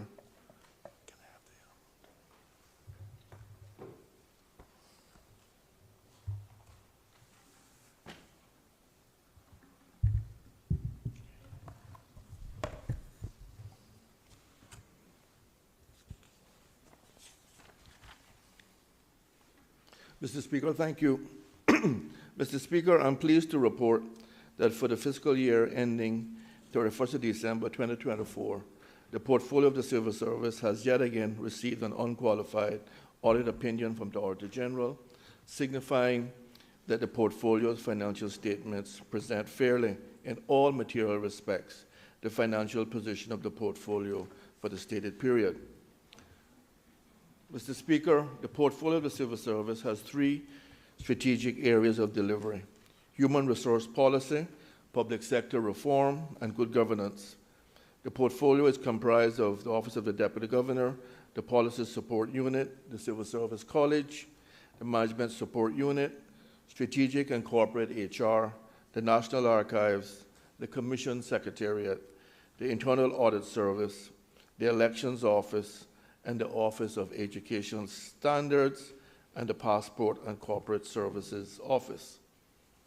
Mr. Speaker, in 2024, the portfolio of the Civil Service continued leading and supporting strands of work and bespoke programs to modernize the civil service and move the needle towards our vision of becoming a world-class organization. A major undertaking of the portfolio involved leading the development and implementation of the 2024-2026 Civil Service Strategic Plan, the successor strategy to the initial Civil Service 5-year strategic plan. The strategic plan was launched in Grand Cayman in April 2024 and launched in the Cayman Brac in May 2024. The strategy tagline, "Our Journey to World Class, Building on a Solid Foundation," acknowledges the significant progress made under the preceding 5-year strategic plan, while simultaneously setting out additional plans and initiatives through the end of 2026. The 2024-2026 Civil Service Strategic Plan has maintained the 5 previous goals established under the original 5-year strategic plan. However, it importantly introduced a 6th goal focused entirely on accountability. The new accountability goal recognizes the importance of the civil service being accountable to the government and people of the Cayman Islands. This new goal will ensure that every ministry, portfolio, department, and individual demonstrate a firm commitment to delivering world-class results while consistently upholding the civil service values and code of conduct. To support the new strategic goal to create a culture of accountability, the work carried out by the newly established Disciplinary Review Committee laid the foundation for modernization and strengthening of accountability and fairness. This will primarily be achieved through amendments to the disciplinary provisions within the personnel regulations, and following the groundwork that was completed in 2024, the POCS is now well poised to deliver the required reforms in 2025, which will streamline, modernize, and simplify the disciplinary process within the civil service. Mr. Speaker, in March 2024, the Portfolio Policy Team made the lives of civil servants' parents better by facilitating legislative reforms that significantly enhance parental leave benefits. The amendments brought by the policy team increased civil service maternity leave from 90 to 110 working days and doubled the paid portion of maternity leave, taking it from 30 days to 60 working days. Civil service fathers saw their leave entitlement increase from 2 weeks to 4 weeks, and the paid portion of their paternity leave increased from 1 week to 2 week paid leave. These amendments made the CIG family leave packages highly competitive, further reinforced our commitment to being an employer of choice, and ensured that our workforce is supported in balancing professional obligations and family life. Also during the year, Mr. Speaker, the POCS made significant strides in modernizing the government's HR systems, including launching within MyVista, CIG's payroll functions for the Parliamentary Management Commission and wider civil service. Later in the year, POCS launched the new HR Resource Center within MyVista, a repository of HR-specific news, calendar events, laws, and policies to bolster HR ability to support our customers throughout the civil service. Mr. Speaker, for the 8th consecutive year, the Portfolio of the Civil Service conducted our annual Employment Engagement Survey, which yielded responses from 3,969 employees, approximately 85% of all civil servants. Notably, this is the highest participation rate recorded since the survey was launched in 2017. As per the 2024 results, the engagement index, which is a measure of the average level of engagement across all civil service entities, held steady at 73% for the 4th consecutive year. Mr. Speaker, notably, the score for the survey statement, "I feel proud to be a civil servant," climbed to 90%, representing a 2% increase compared to the year before. Now, Mr. Speaker, this score in particular creates a tremendous sense of joy to me, as it is heartening to know that the vast majority of civil servants, despite all of what is said in the press and on the Mall Road about civil servants, they still feel proud to be a civil servant, and we should be very, very happy about that, Mr. Speaker.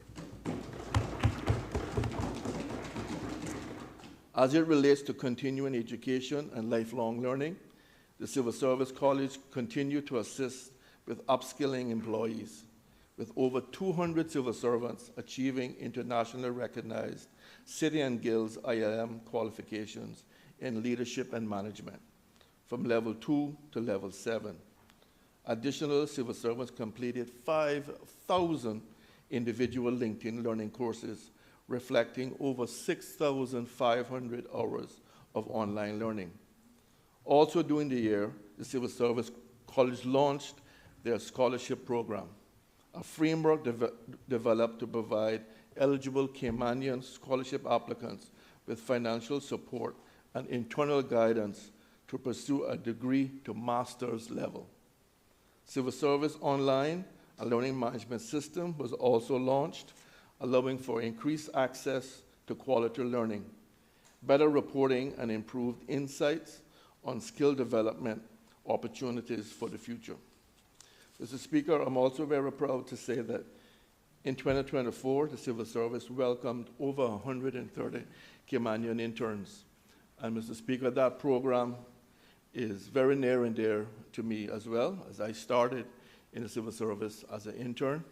And it is my goal to ensure that as many Caymanians as possible are able to into the civil service through the internship program and hopefully remain with us throughout their working life. And I know, Mr. Speaker, you have invited the interns down here on Friday. And sir, I cannot thank you enough for that gesture. And we're going to make sure that we fill the seats upstairs with our interns. So, Mr. Speaker, thank you very much for that.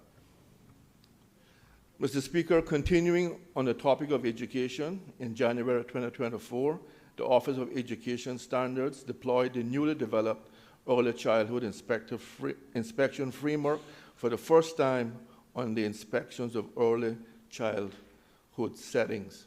Copies of the new inspection framework were distributed to all early childhood centers and schools with reception kindergarten classes.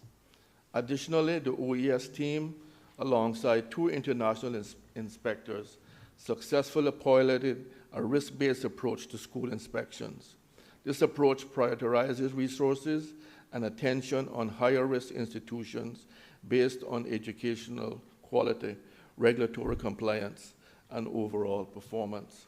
And Mr. Speaker, just allow me to deviate for 1 minute to congratulate Sir John A. Cumber Primary School on becoming a good school.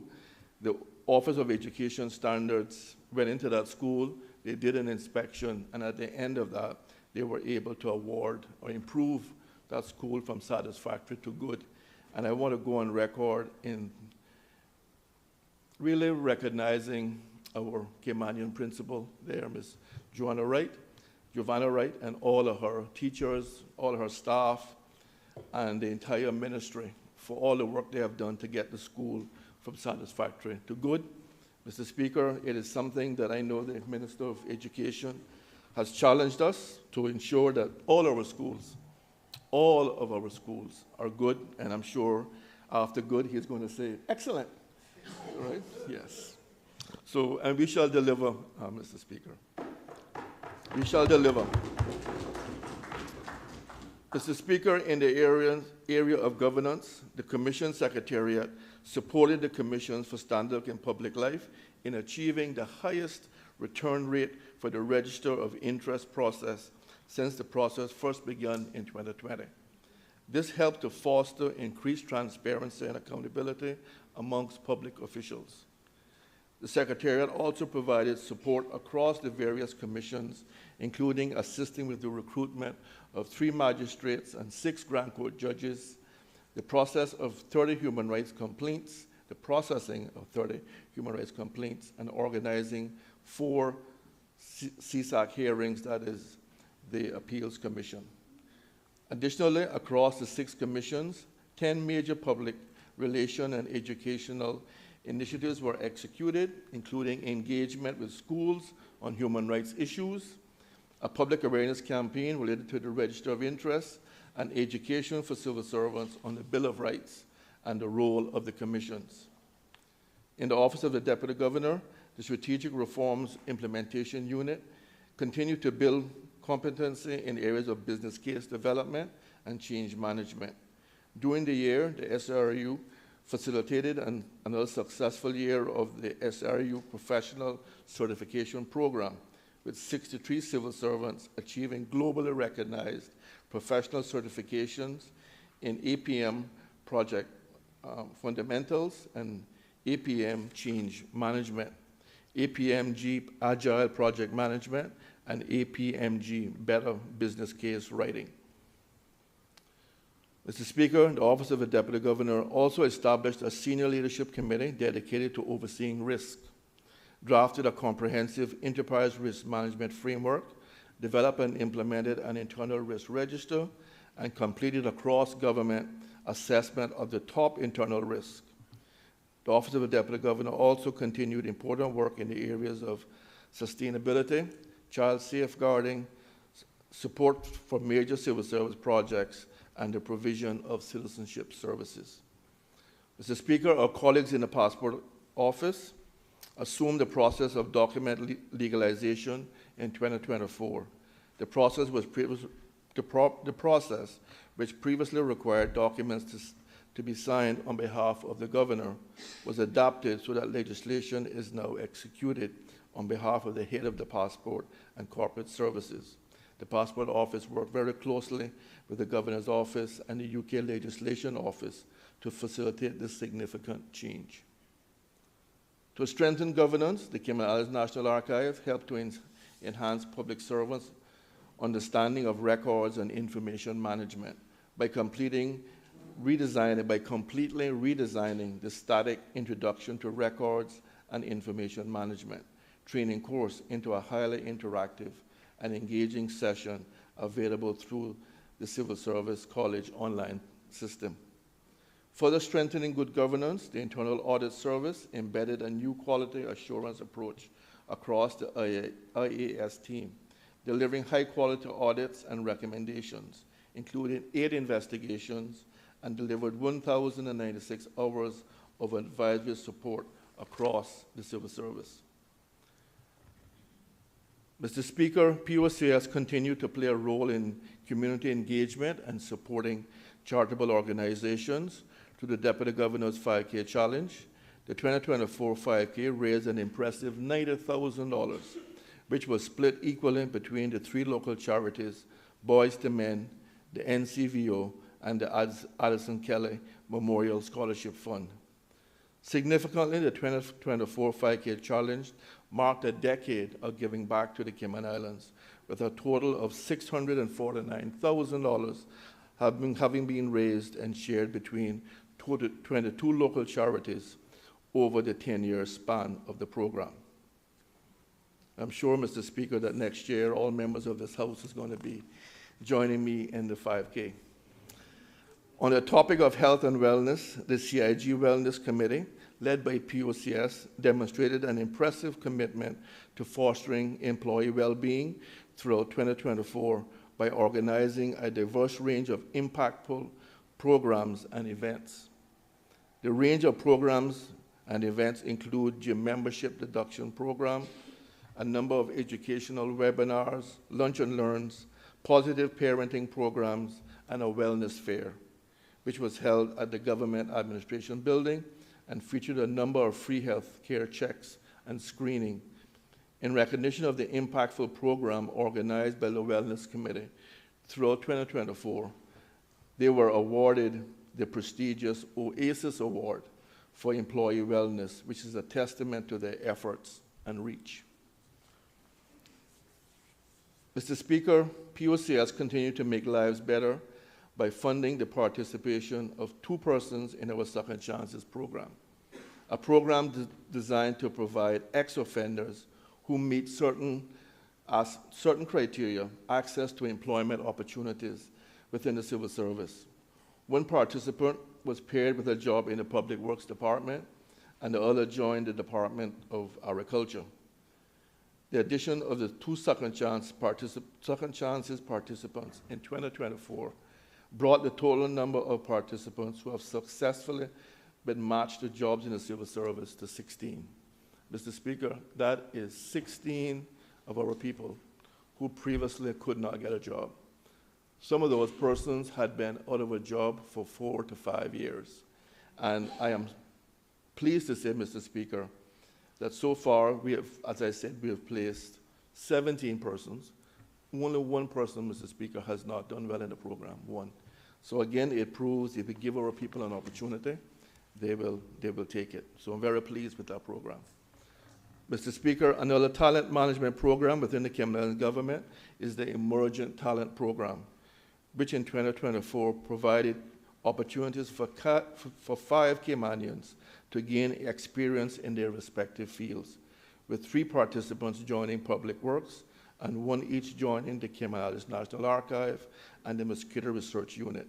Again, Mr. Speaker, this program is centrally funded, and it allows us to take college graduates coming back with 0 experience. And if we can find a job for them, then we can use the funds to put them in a job. And it's working very well.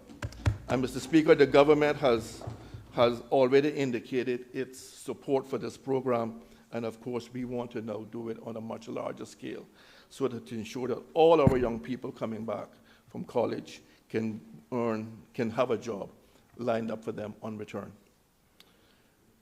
Mr. Speaker, a very important moment for the Cayman Islands Civil Service in 2024 was the privilege of hosting the two-day Heads of Public Service meeting, which was attended by the heads of the public service from Anguilla, Bermuda, BVI, Montserrat, and the Turks and Caicos Islands. As part of the two-day meetings, various civil servants from across the CIG made presentations on topics of high interest, hence demonstrating Cayman's readiness to share its strategies and wins with other overseas territories, and also our desire to strengthen communication, information sharing, and working relationships with our overseas partners. Mr. Speaker, in December 2024, on behalf of the government, the POCS facilitated the payment of a one-off $2,000 honorarium, and I want to thank the previous government for that award, which was paid to all civil servants. In addition, in support to the CIG's commitment to recognizing and rewarding performance, POCS implemented on behalf of the Deputy Governor the grant of one additional day leave for high-performing civil servants who achieved all aspects or exceeded their annual performance targets. We want to show that performance matters, Mr. Speaker. Mr. Speaker, the achievements of 2024 reflect the unwavering dedication of our team and the collaborative spirit of the civil service. As we look ahead to 2025, POCS remains committed to delivering solutions that advance the government priorities, enhance employee experiences, and contribute to the continued success of the Cayman Islands. Mr. Speaker, I extend my heartfelt gratitude to Ms. Lawyer McField Nixon, who is the Chief Officer in the portfolio of the Civil Service, who shortly might be sworn in here as the Deputy Governor, as the Governor departs, and her entire team for the work that they do every day to make people's lives better and to work collaboratively across our entire civil service. Together, they continue to make a difference across our civil service and uphold the values of professionalism and integrity and excellence as we continue in the direction of world class. Mr. Speaker, I thank you very much.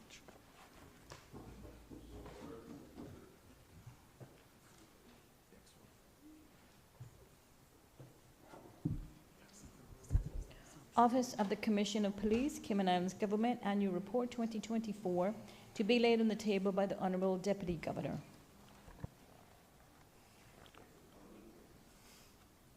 Honourable Deputy Governor, responsible for the portfolio of the police, yes. civil service. Yes. Mr. Speaker, thank you. Mr. Speaker, I beg to lay on the table of this Honourable House the Office of the Commissioner of Police Annual Report for the year ending 2024. Does the Honourable Member wish to speak to the report? Mr. Speaker, just briefly, I want to first of all thank the Commissioner of Police and his team for the outstanding work that they continue to do to keep us all safe. Mr. Speaker, while 2024 was a year of challenges, serious crime levels decreased. And Mr. Speaker, and there's not many islands, countries in the world that can say that in 2024 their crime levels, serious crime levels were down. That speaks well, Mr. Speaker, to the abilities and the success of our police service.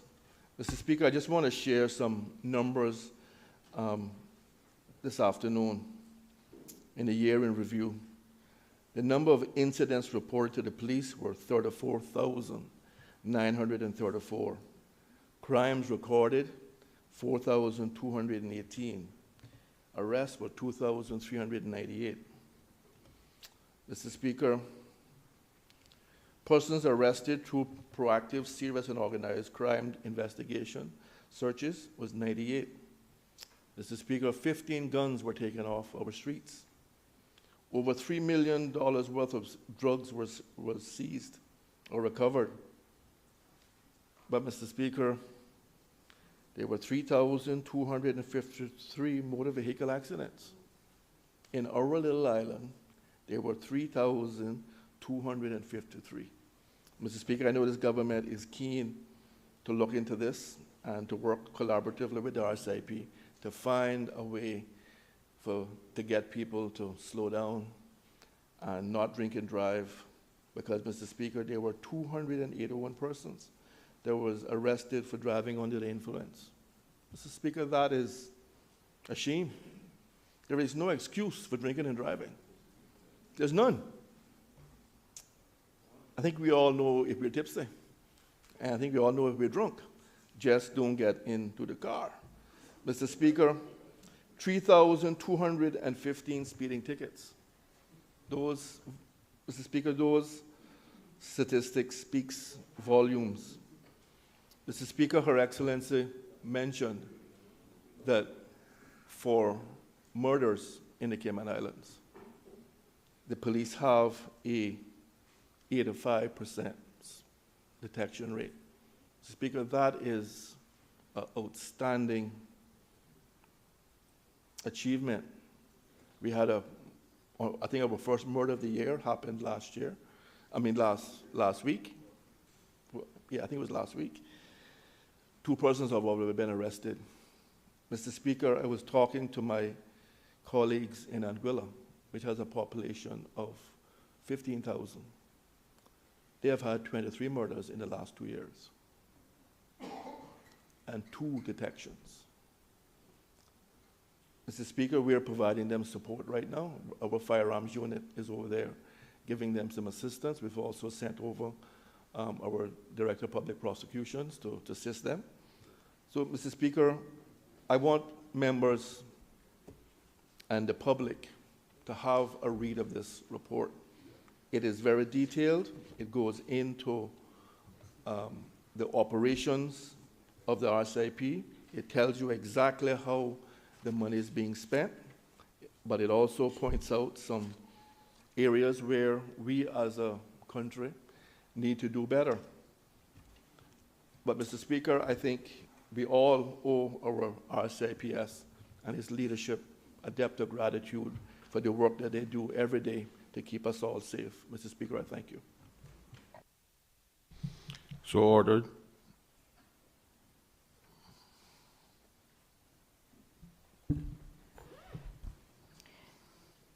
The Cayman Islands Law Reform Commission Annual Report, number 20, to be laid on the table by the Honourable Attorney General.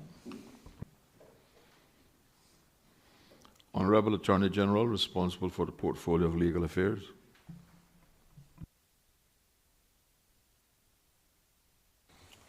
Thank you, Mr. Speaker. Mr. Speaker, I beg to lay on the table of this House the annual report for the Financial Reporting Authority for the year 2024. Does the honourable member wish to speak to the report? Mr. Speaker, yes. Mr. Speaker, as an administrative financial intelligence unit, the FRA is responsible for receiving, requesting, analyzing, and disseminating financial information disclosures concerning proceeds of criminal conduct or suspected proceeds of criminal conduct. Domestically, Mr. Speaker, the investigation of financial crime and associated offenses falls under the ambit of the local law enforcement agencies. The FRA received 1,395 cases during the reporting period, comprising 1,194 suspicious activity reports from 291 reporting entities. Also received, Mr. Speaker, 101 requests for information and 43 voluntary disclosures from 48 overseas financial intelligence unit, as well as 57 requests for information from local law enforcement agencies.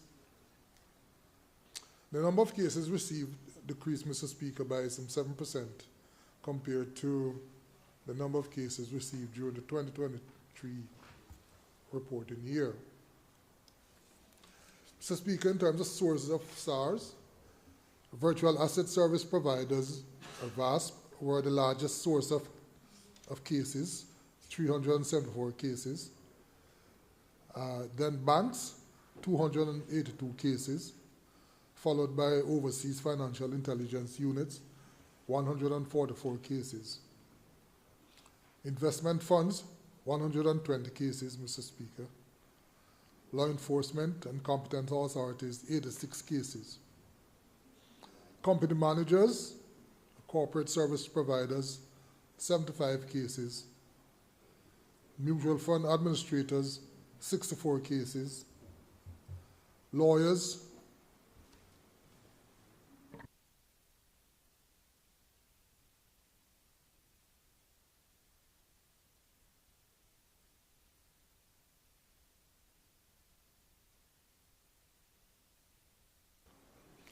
Mr. Speaker, I think I flipped it, but if you don't mind, I'll continue with the FRA. Sorry. Yeah. Yeah, it's all relevant. My apologies, though. So law enforcement and competent authorities, 86 cases. Company managers, Mr. Speaker, 75 cases. Mutual fund administrators, 64 cases. Lawyers, Mr. Speaker, 55 cases. Trust companies, 50 cases. Money transmitters, 31 cases. Securities licenses, 29 cases. Insurance business, 20 cases. And dealers of precious metals and stones, Mr. Speaker, DPMS, 14 cases. Mr. Speaker, the reason for this suspicious for the suspicion rather. 2024 was the fourth year that multiple reasons for suspicion for each case could be tracked. For the 1,395 cases received, 2,750 reasons for suspicion were recorded. And the 7 most common reasons for cases received were: 1, suspicious activity, 1,058 cases; fraud, 773 cases; money laundering, 240 cases; sanctions, Mr. Speaker, 114 cases; corruption, alleged corruption, 100 cases; declined business, 68 cases; and tax evasion, Mr. Speaker, 64 cases. Mr. Speaker, during the reporting period, the FRA performed the initial analysis on 1,326 cases. It also issued 183 directives pursuant to Section 4.2 of the Proceeds of Crime Act to amplify or clarify information received or to respond to a request from Overseas Financial Reporting Authority. Mr. Speaker, Russian sanctions. The FRA continued to see a number of sanctions being imposed by the United Kingdom on other countries. And in 2024, in response to the Russian invasion of the Ukraine in February of 2022. In terms of size, scale, and complexity, Mr. Speaker,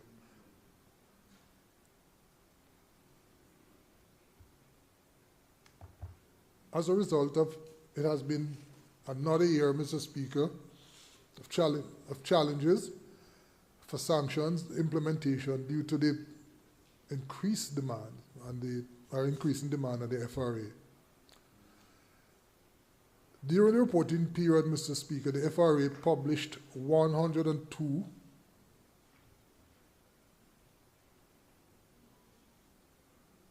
financial sanctions notices on its website. Mr. Speaker, for the first time in September 2024, the FRA published specified ship sanctions notices under the Russian regime. And during this period, Mr. Speaker, the FRA published 7 such sanctions notices, and a total of 109 ships, Mr. Speaker, specified on the website. For the benefit of the public, Mr. Speaker, specified ship is prohibited from entering a port in the Cayman Islands and may be given a movement or a port entry direction and can be detained and will be refused permission to register on the Cayman Islands Shipping Registry or may have its existing registration terminated.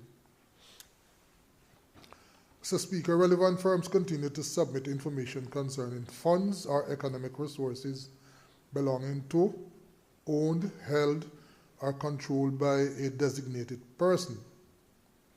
And during 2024, a total of 122 compliance reporting forms, or CRFS, and 5 reports by designated persons were received by the FRA related to Russian sanctions regime. Mr. Speaker, as of December 2024, a total of approximately US 8.89 billion, sorry, Mr. Speaker, US 8.89 billion or Euro 230 million and GBP 234,000 held by or on behalf of persons designated under the Russian sanctions regime were reported as being frozen. The FRA, Mr. Speaker, continues to process license applications and respond to queries received under the Russia sanctions regime. And during the year ending December 2024, 13, Mr. Speaker, compared to, sorry, some 13 was dealt with compared to 2023, Mr. Speaker. Formal applications have been, 13 applications have been received compared to 2024. Mr. Speaker, Cayman Islands has adopted what could be described as a robust and comprehensive response to the imposition of the new sanctions measures. Of note, in March 2022, a joint task force on Russian sanctions comprising representatives from 11 ministries, offices, portfolios, agencies was formed to coordinate, identify, and implement policy amendments to the Russian sanctions regime. The director of the FRA, as the chair of that task force, Mr. Speaker, and the sanctions coordinator is also a member. But the primary purpose of the task force is to provide centralized discussions and decisions around policy and, Mr. Speaker, communications arising from ongoing sanctions. The task force continued to meet regularly, Mr. Speaker, during 2024. Mr. Speaker, apart from the Russian sanctions, the FRA also continued the actions taken to address recommended action in the Caribbean Financial Action Task Force, fourth round mutual evaluation report. And these are matters that are directly related to the targeted financial sanctions for terrorist financing and for proliferation financing, Mr. Speaker. Since being appointed as a regional representative for the Americas region of the Egmont Group in July 2023, the director, Mr. Berry, Robert Berry, has been a member of the Egmont Committee and played an even more active role, Mr. Speaker, in the work of the Egmont Group during the reporting period, as detailed in the relevant section of the annual report. Mr. Speaker, I commend the report to honorable members of this House and the public, and I wish to thank Director Berry and the entire staff of the FRA for the continuing excellent performance, Mr. Speaker. I thank you.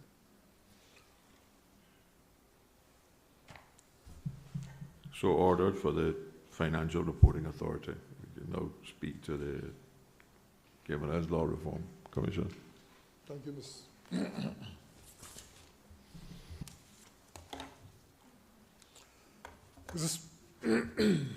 Mr. Speaker, in respect of the Law Reform Commission for the period 1st April 2024 to period 31st of March 2025,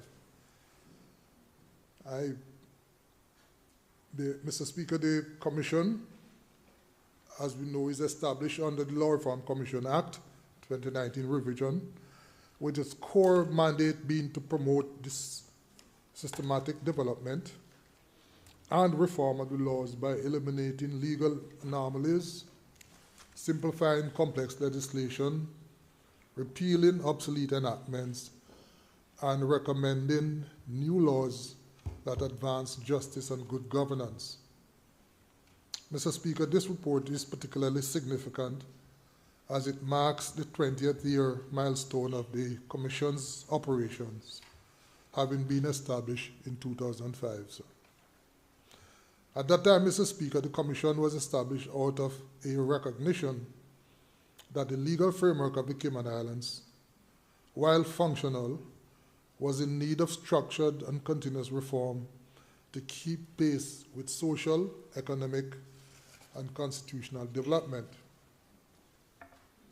Mr. Speaker, the globalization of financial services, increasing international scrutiny, and the emergence of new rights-based frameworks under the Cayman Islands Constitution further underscore the importance of a body such as a Commission, one that can ensure that legislation remain responsive, relevant, and reflective of the values and needs of the modern Caymanian society. So over the past 2 decades, Mr. Speaker, the Commission has indeed remained steadfast in its commitment to examining and reforming the laws of these islands. This commitment, Mr. Speaker, is especially vital in today's rapidly evolving landscape. We must now also acknowledge, Mr. Speaker, the transformative role of technology, particularly artificial intelligence. Mr. Speaker, as AI begins to shape not only the way we live and work, but also how justice is administered and rights are interpreted, the Commission plays a vital role in anticipating and guiding the legal and ethical implications of these developments. The law reform, Mr. Speaker, is no longer just about modernizing statutes. It is about future-proofing our legal framework for the challenges and opportunities that lie ahead. It is against this backdrop, Mr. Speaker, that the Commission's work has continued to enhance legal clarity, improve accessibility, and ensure that our legislation reflects the evolving needs of Cayman Islands. Some of the areas, Mr. Speaker, in which the Commission's law reform final reports have led to enactment of new legislation over the years include residential tenancies, non-profit organizations, whistleblower protection, arbitration, sexual harassment, stalking, litigation funding, legal aid, contempt of court, plea bargaining, trust, anti-bullying, and the decriminalization of suicide, Mr. Speaker. All those are projects undertaken by the Commission, which has resulted in the enactment of legislation. Mr. Speaker, I can also confirm that the Cabinet has issued legislative draft instructions to give effect to the Commission's final report, recommendations on mortgages and foreclosures, with the hope that this will ultimately lead to the enactment of new legislation, Mr. Speaker. The legislative advancement in all these areas, Mr. Speaker, reflect the Commission's continued efforts to address pressing legal and social issues in a manner that promotes justice, transparency, and the rule of law. Mr. Speaker, some of the projects completed during the year in review, the Commission completed 3 major projects, Mr. Speaker. First is the Penal Code Part 2, which deals with a number of issues, Mr. Speaker, including abortion. On the 6th of September 2024, Mr. Speaker, the Commission submitted its final report titled the Penal Code Part 2, Abortion, along with the irrelevant bill and the Penal Code Amendment Bill 2024. Mr. Speaker, I know this was published in the papers and there's some disquiet, if I might put it that way, among some members of the public about this issue. Mr. Speaker, this is really a report published by the Law Reform Commission, and it is quite topical as we noticed. We saw what happened recently in the UK terms of the vote and how that went. Not suggesting anything. But clearly, Mr. Speaker, it is something that needs to be looked at, and at the end of the day, a government might take the view that there is nothing to be reformed. But, Mr. Speaker, the project forms part of a broader review of the penal code itself and its compatibility with the Bill of Rights, and as well as international human rights instruments which have been extended to the Cayman Islands. The project addresses complex constitutional and human rights issues, and the Commission's recommendations reflect a careful balance, Mr. Speaker, between medical, legal, social, and ethical considerations. Speaker, another project looked at by the Commission was adverse possession.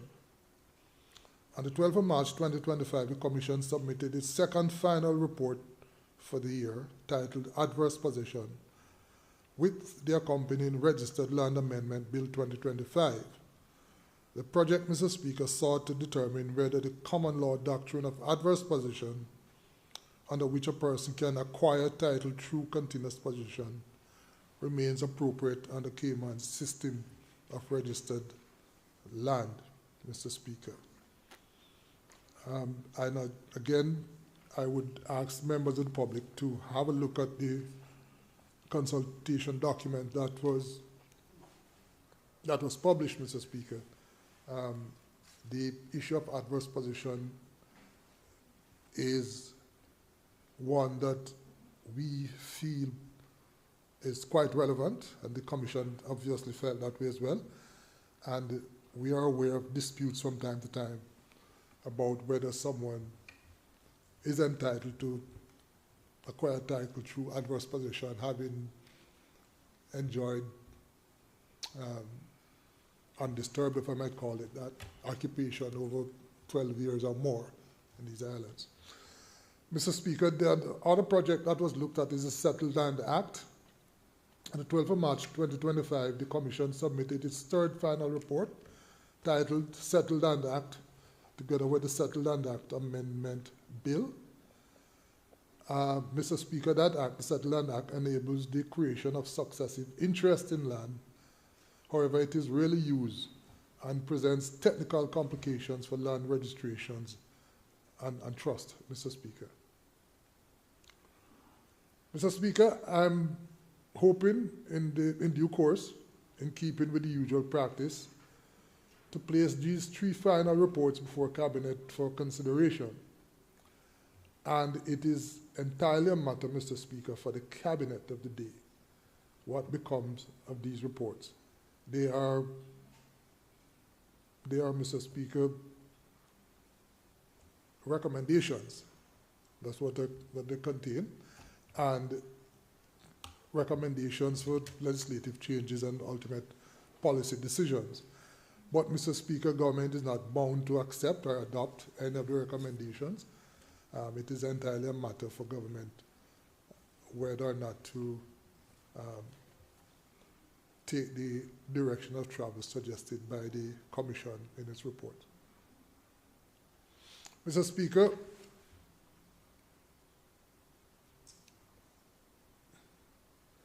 there are some other reports that have been looked at and which we intend to deal with in short order, at least placed before Cabinet for consideration. The first relates to what is called usury, and recommend enacting legislation to provide certainty in this area of law. Mr. Speaker, is a concept, if you will, I see you smiling, sir, where persons operate a business where they give loans to persons who are in a financial bind, if I might put it that way, and they offer these loans at exorbitant and I dare say unreasonable interest rates. I am advised, Mr. Speaker, that it is a very common practice, and the Commission thinks that it is something that ought to be looked at and to be regulated, Mr. Speaker. But so it is it is on the cards to be for consideration. Mr. Speaker, the others deal with the second project deals with amending or seeking or proposing to amend the penal code to ensure the provisions relating to minimum age of criminal responsibility, compulsion by spouse, insulting the modesty of a woman, as well as indecent assault and unnatural offenses, the question of whether these are compatible with the Bill of Rights as contained in our Constitution. And the third project, Mr. Speaker, recommend establishing a centralized administrative appeals tribunal to replace the majority of existing appeals tribunals in order to consolidate the appeals process and improve efficiency and consistency in administrative decision making. Mr. Speaker, you're aware we have the planning, we have the labor, we have the immigration, all these various appeals tribunals, and it really results in disparate approaches to how matters are dealt with by these tribunals. And so we're seeking to recommend to government the establishment of an administrative appeals tribunal, which hopefully would consist of retired judges and retired lawyers who would adjudicate on these matters and ensure some harmony and some consistency in approaches. Mr. Speaker, all these reports address fundamental aspects of justice, equity, and governance, and they aim to modernize outdated legislative provisions to ensure constitutional compliance, and most importantly, Mr. Speaker, equally importantly, Mr. Speaker, streamline administrative processes. Mr. Speaker, beyond the major projects previously mentioned, the Commission has continued to advance several other important law reform initiatives. These projects, though varied in scope, are equally crucial in addressing contemporary legal and societal challenges. Mr. Speaker, following a referral from the Office of the Honourable Deputy Governor, the Commission commenced a review of the Criminal Records Spent Convictions Act 2018 revision. This project examines anomalies and inconsistencies in the current law relating to spent convictions and will lead to the publication of a discussion paper for public consultation, Mr. Speaker. The Commission also continues to work on a number of ongoing reform initiatives, including reform to the Penal Code with a focus on interpersonal and gender-based violence, consumer protection, reform of the defamation legislation, severance of joint tenancies, reform of the succession and wills legislation, Mr. Speaker, regulation of cremation, regulation of vaping, hate crime legislation, and the common law forfeiture rule, Mr. Speaker. Mr. Speaker, the impact of the Commission is a testament to the expertise, diligence, and strength of its members and staff. In this regard, Mr. Speaker, the Commission is composed of 7 part-time commissioners who meet at least 4 times each year, and a dedicated team of 4 full-time legal and administrative staff, all of whom play an essential role in advancing the mandate of the Commission. In this regard, sir, I wish to acknowledge the contribution of the following commissioners who served during the reporting period. Mr. Hector Robinson, KC, Chairman, Honorable Justice Alexander Henderson, KC, retired, Mr. Vaughn Carter, Attorney at Law, Mr. Abraham Toppel, Attorney at Law, Ms. Teresa Pitcairn, Attorney at Law, who was recently appointed to the Commission and brings a wealth of experience and valuable insight, Mr. Speaker, to the Commission.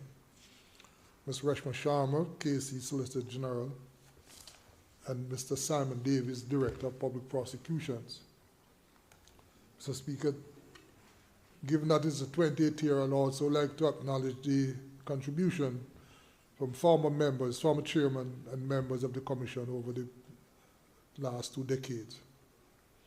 I also recognize the invaluable work and support of the Commission's legal and administrative staff, comprising Mr. Jose Griffith, Director of the Commission, Ms. Catriona Steele, Ms. Felicia Connor, Ms. Sharon Solomon, among others, Mr. Speaker. Mr. Speaker, recognitions also extended to Ms. Melissa Borden, who served as the Commission's Administrative Secretary for 3 years prior to her departure during this reporting period.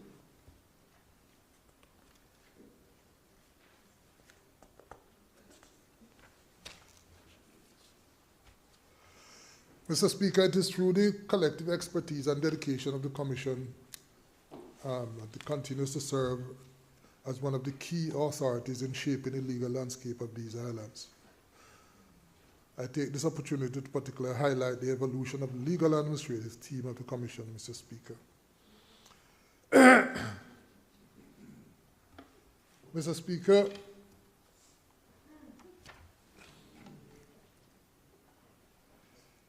looking ahead, the Commission enters its third decade. It does so with renewed purpose and vision. Mr. Speaker, in the coming year, the Commission intends to formalize a stakeholder engagement framework to ensure that public consultation remains meaningful, consistent, and inclusive. Seeks support legal capacity building through public education, collaborative workshops, and engagement with academic and legal institutions. And Mr. Speaker, will find a way to commemorate its 20th anniversary through a series of reflective initiatives, including public outreach and retrospective publication, capturing the Commission's legacy of reform.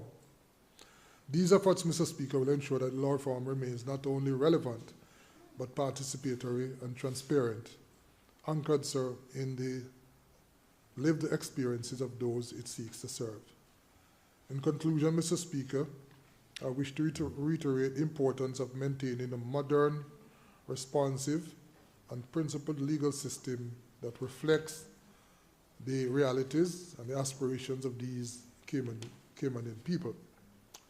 The work of the Law Reform Commission continues to be central to these endeavors, Mr. Speaker. I commend, sir, the 20th annual report of the Law Reform Commission to this House for its consideration. Thank you, Mr. Speaker.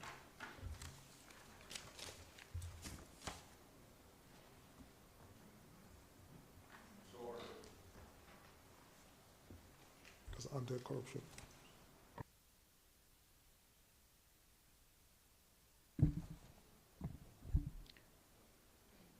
Anti-Corruption Commission, Cayman Islands annual report to be laid on the table by the Honourable Attorney General. Mr. Speaker, with your leave, I beg to lay on the table of this House the annual report 1st July 2023 to 30th June 2024 of the Anti-Corruption Commission. Does the honourable member wish to speak to the report? Mr. Speaker, no, the report itself is self-explanatory, and I certainly would commend its contents to honourable members of this House and the public in general. Thank you. So ordered.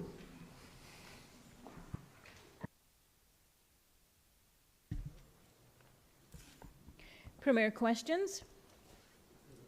None. Urgent questions? None.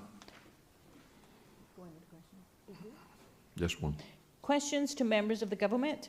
The Honourable Deputy Leader of the Opposition, elected member for Georgetown Central, to ask the Honourable Minister of Finance and Economic Development and Education and Training. Question number 1.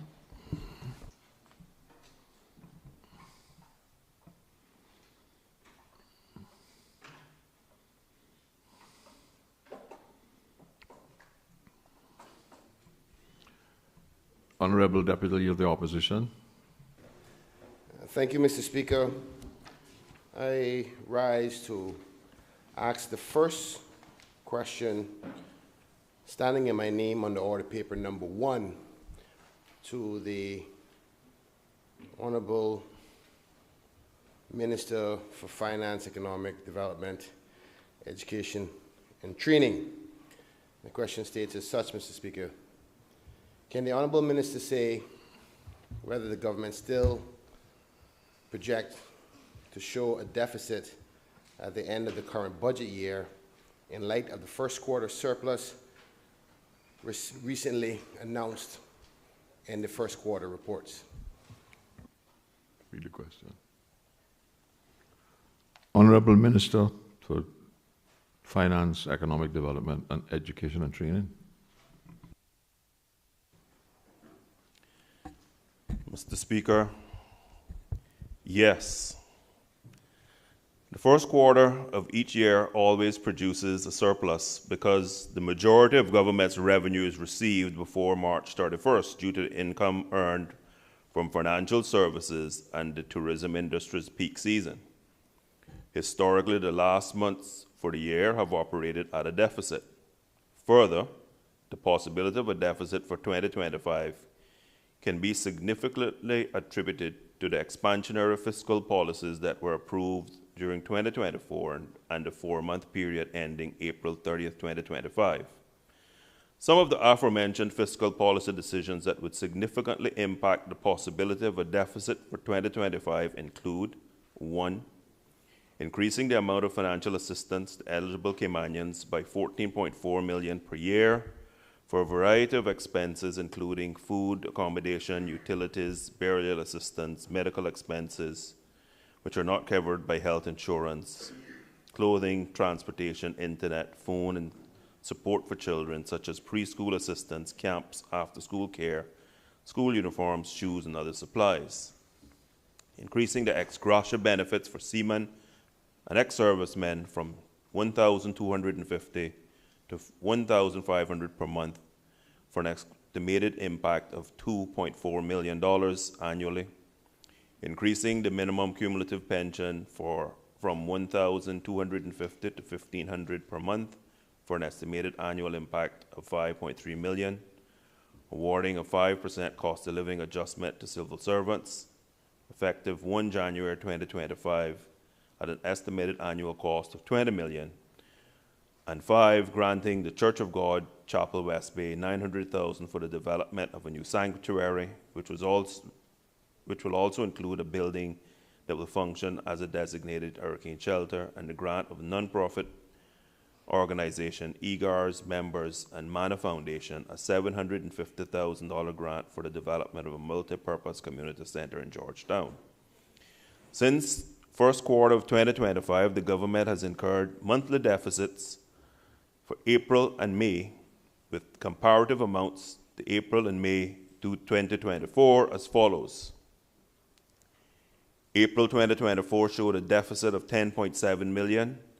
April 2025 shows a deficit of $22.1 million. That is an increase year on year of the deficit for the month of April of $11.4 million, or a 106.5% increase year on year comparing 2025 to 2024. May 2024 had an actual deficit of $14.2 million. May 2025 has an actual deficit of $25.5 million, an increase in the deficit year on year of $11.3 million, or a 79.6% increase. The task of the government is to curtail the rate of the deficit trend shown in April and May of 2025 and the remaining 7 months of 2025, so that an overall deficit for 2025 is averted. However, this may prove impossible given the nature of the increases mentioned above. Attached, honourable members will find the actual financial results of core government on a monthly basis for the period 1 January 2021 to 31st May 2025, proving the historical deficits are the norm for each of the last months of a financial year. Thank you, Mr. Speaker.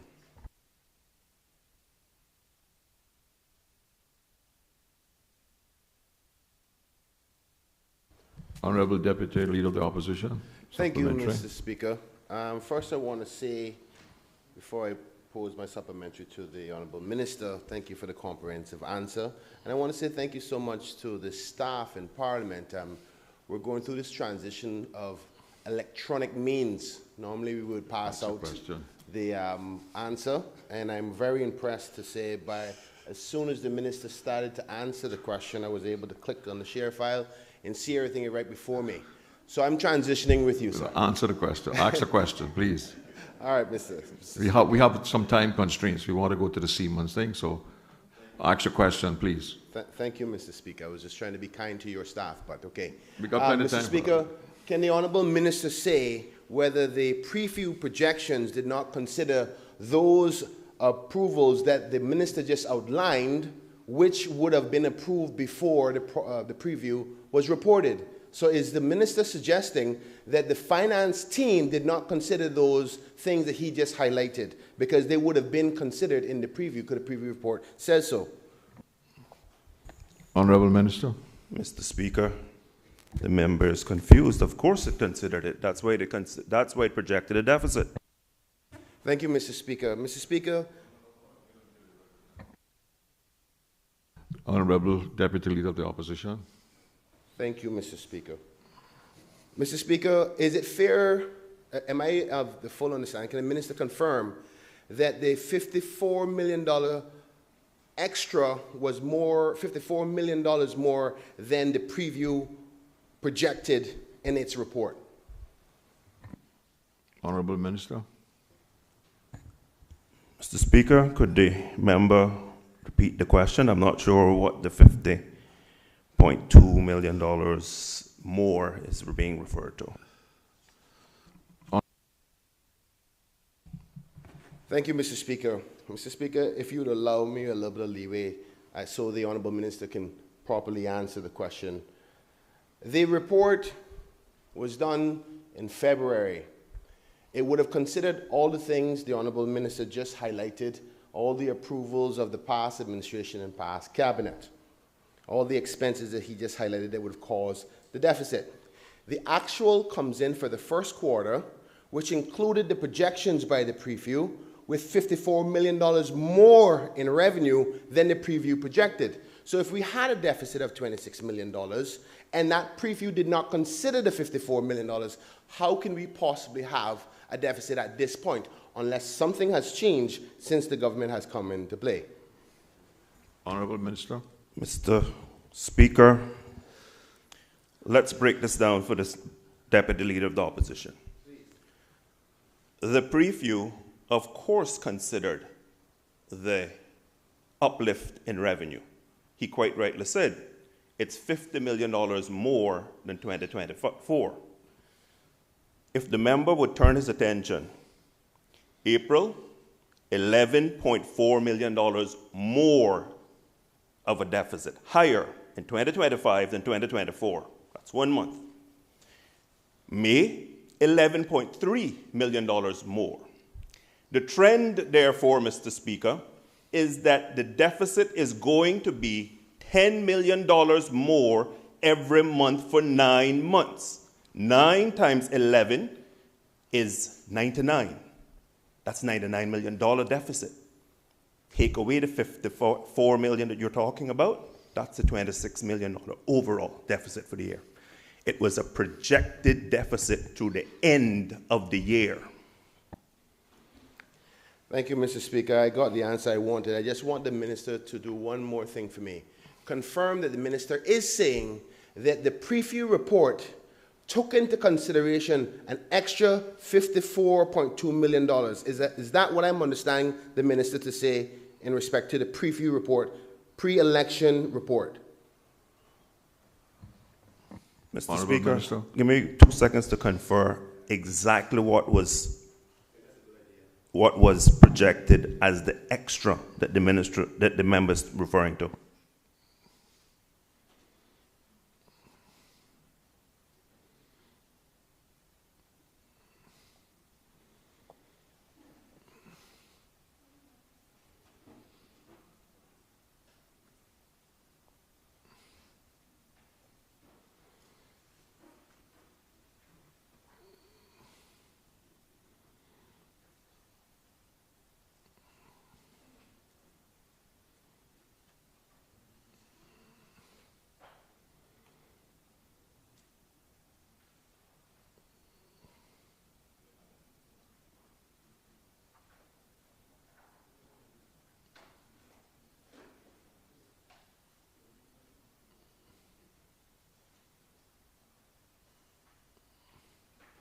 Mr. Speaker, thank you for allowing me a moment to confer the answer. Firstly, the preview was done in March, not February, as the member has alluded to, and produced in April. However, of course the finance team had projected an uplift in revenue. But as I said, as the actuals for April and May have already shown, they also projected an increase in the deficit in each of the last 9 months, which is historic. Hence the reason I gave the House a comprehensive answer to go back to 2021 to show very clearly that in every financial year, January, February, and March, if you look at them in isolation, they produce a quote-unquote surplus. What government has to try and do is to ensure that the deficits, monthly deficits from April through December, don't wipe out the Q1 results. So, Mr. Speaker, it's very simple. All that has been alluded to were considered, and the projection of the $26 million deficit was what the finance team projected, and now we have to work assiduously to try to avert a deficit for 2025. I'll allow one more supplementary question. Thank you, Mr. Speaker. Can I just ask the Honourable Minister, since he has the audience and support of the Honourable Member who created the report, that, and he can do so in writing if he needs to, Mr. Speaker. No, but ask your question.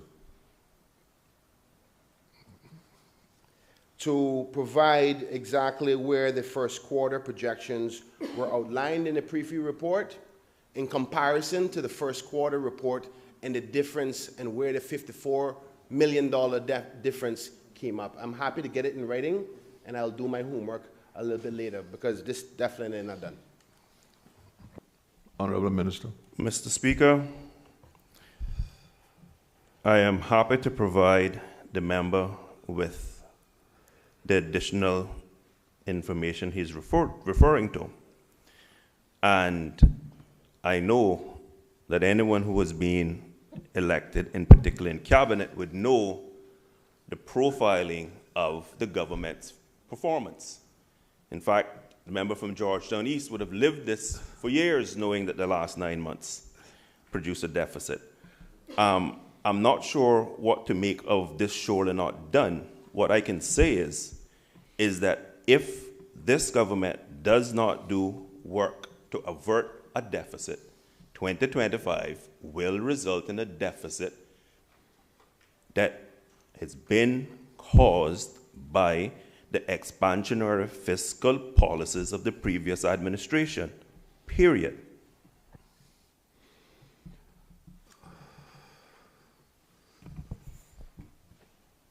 The House is suspended for 1 hour.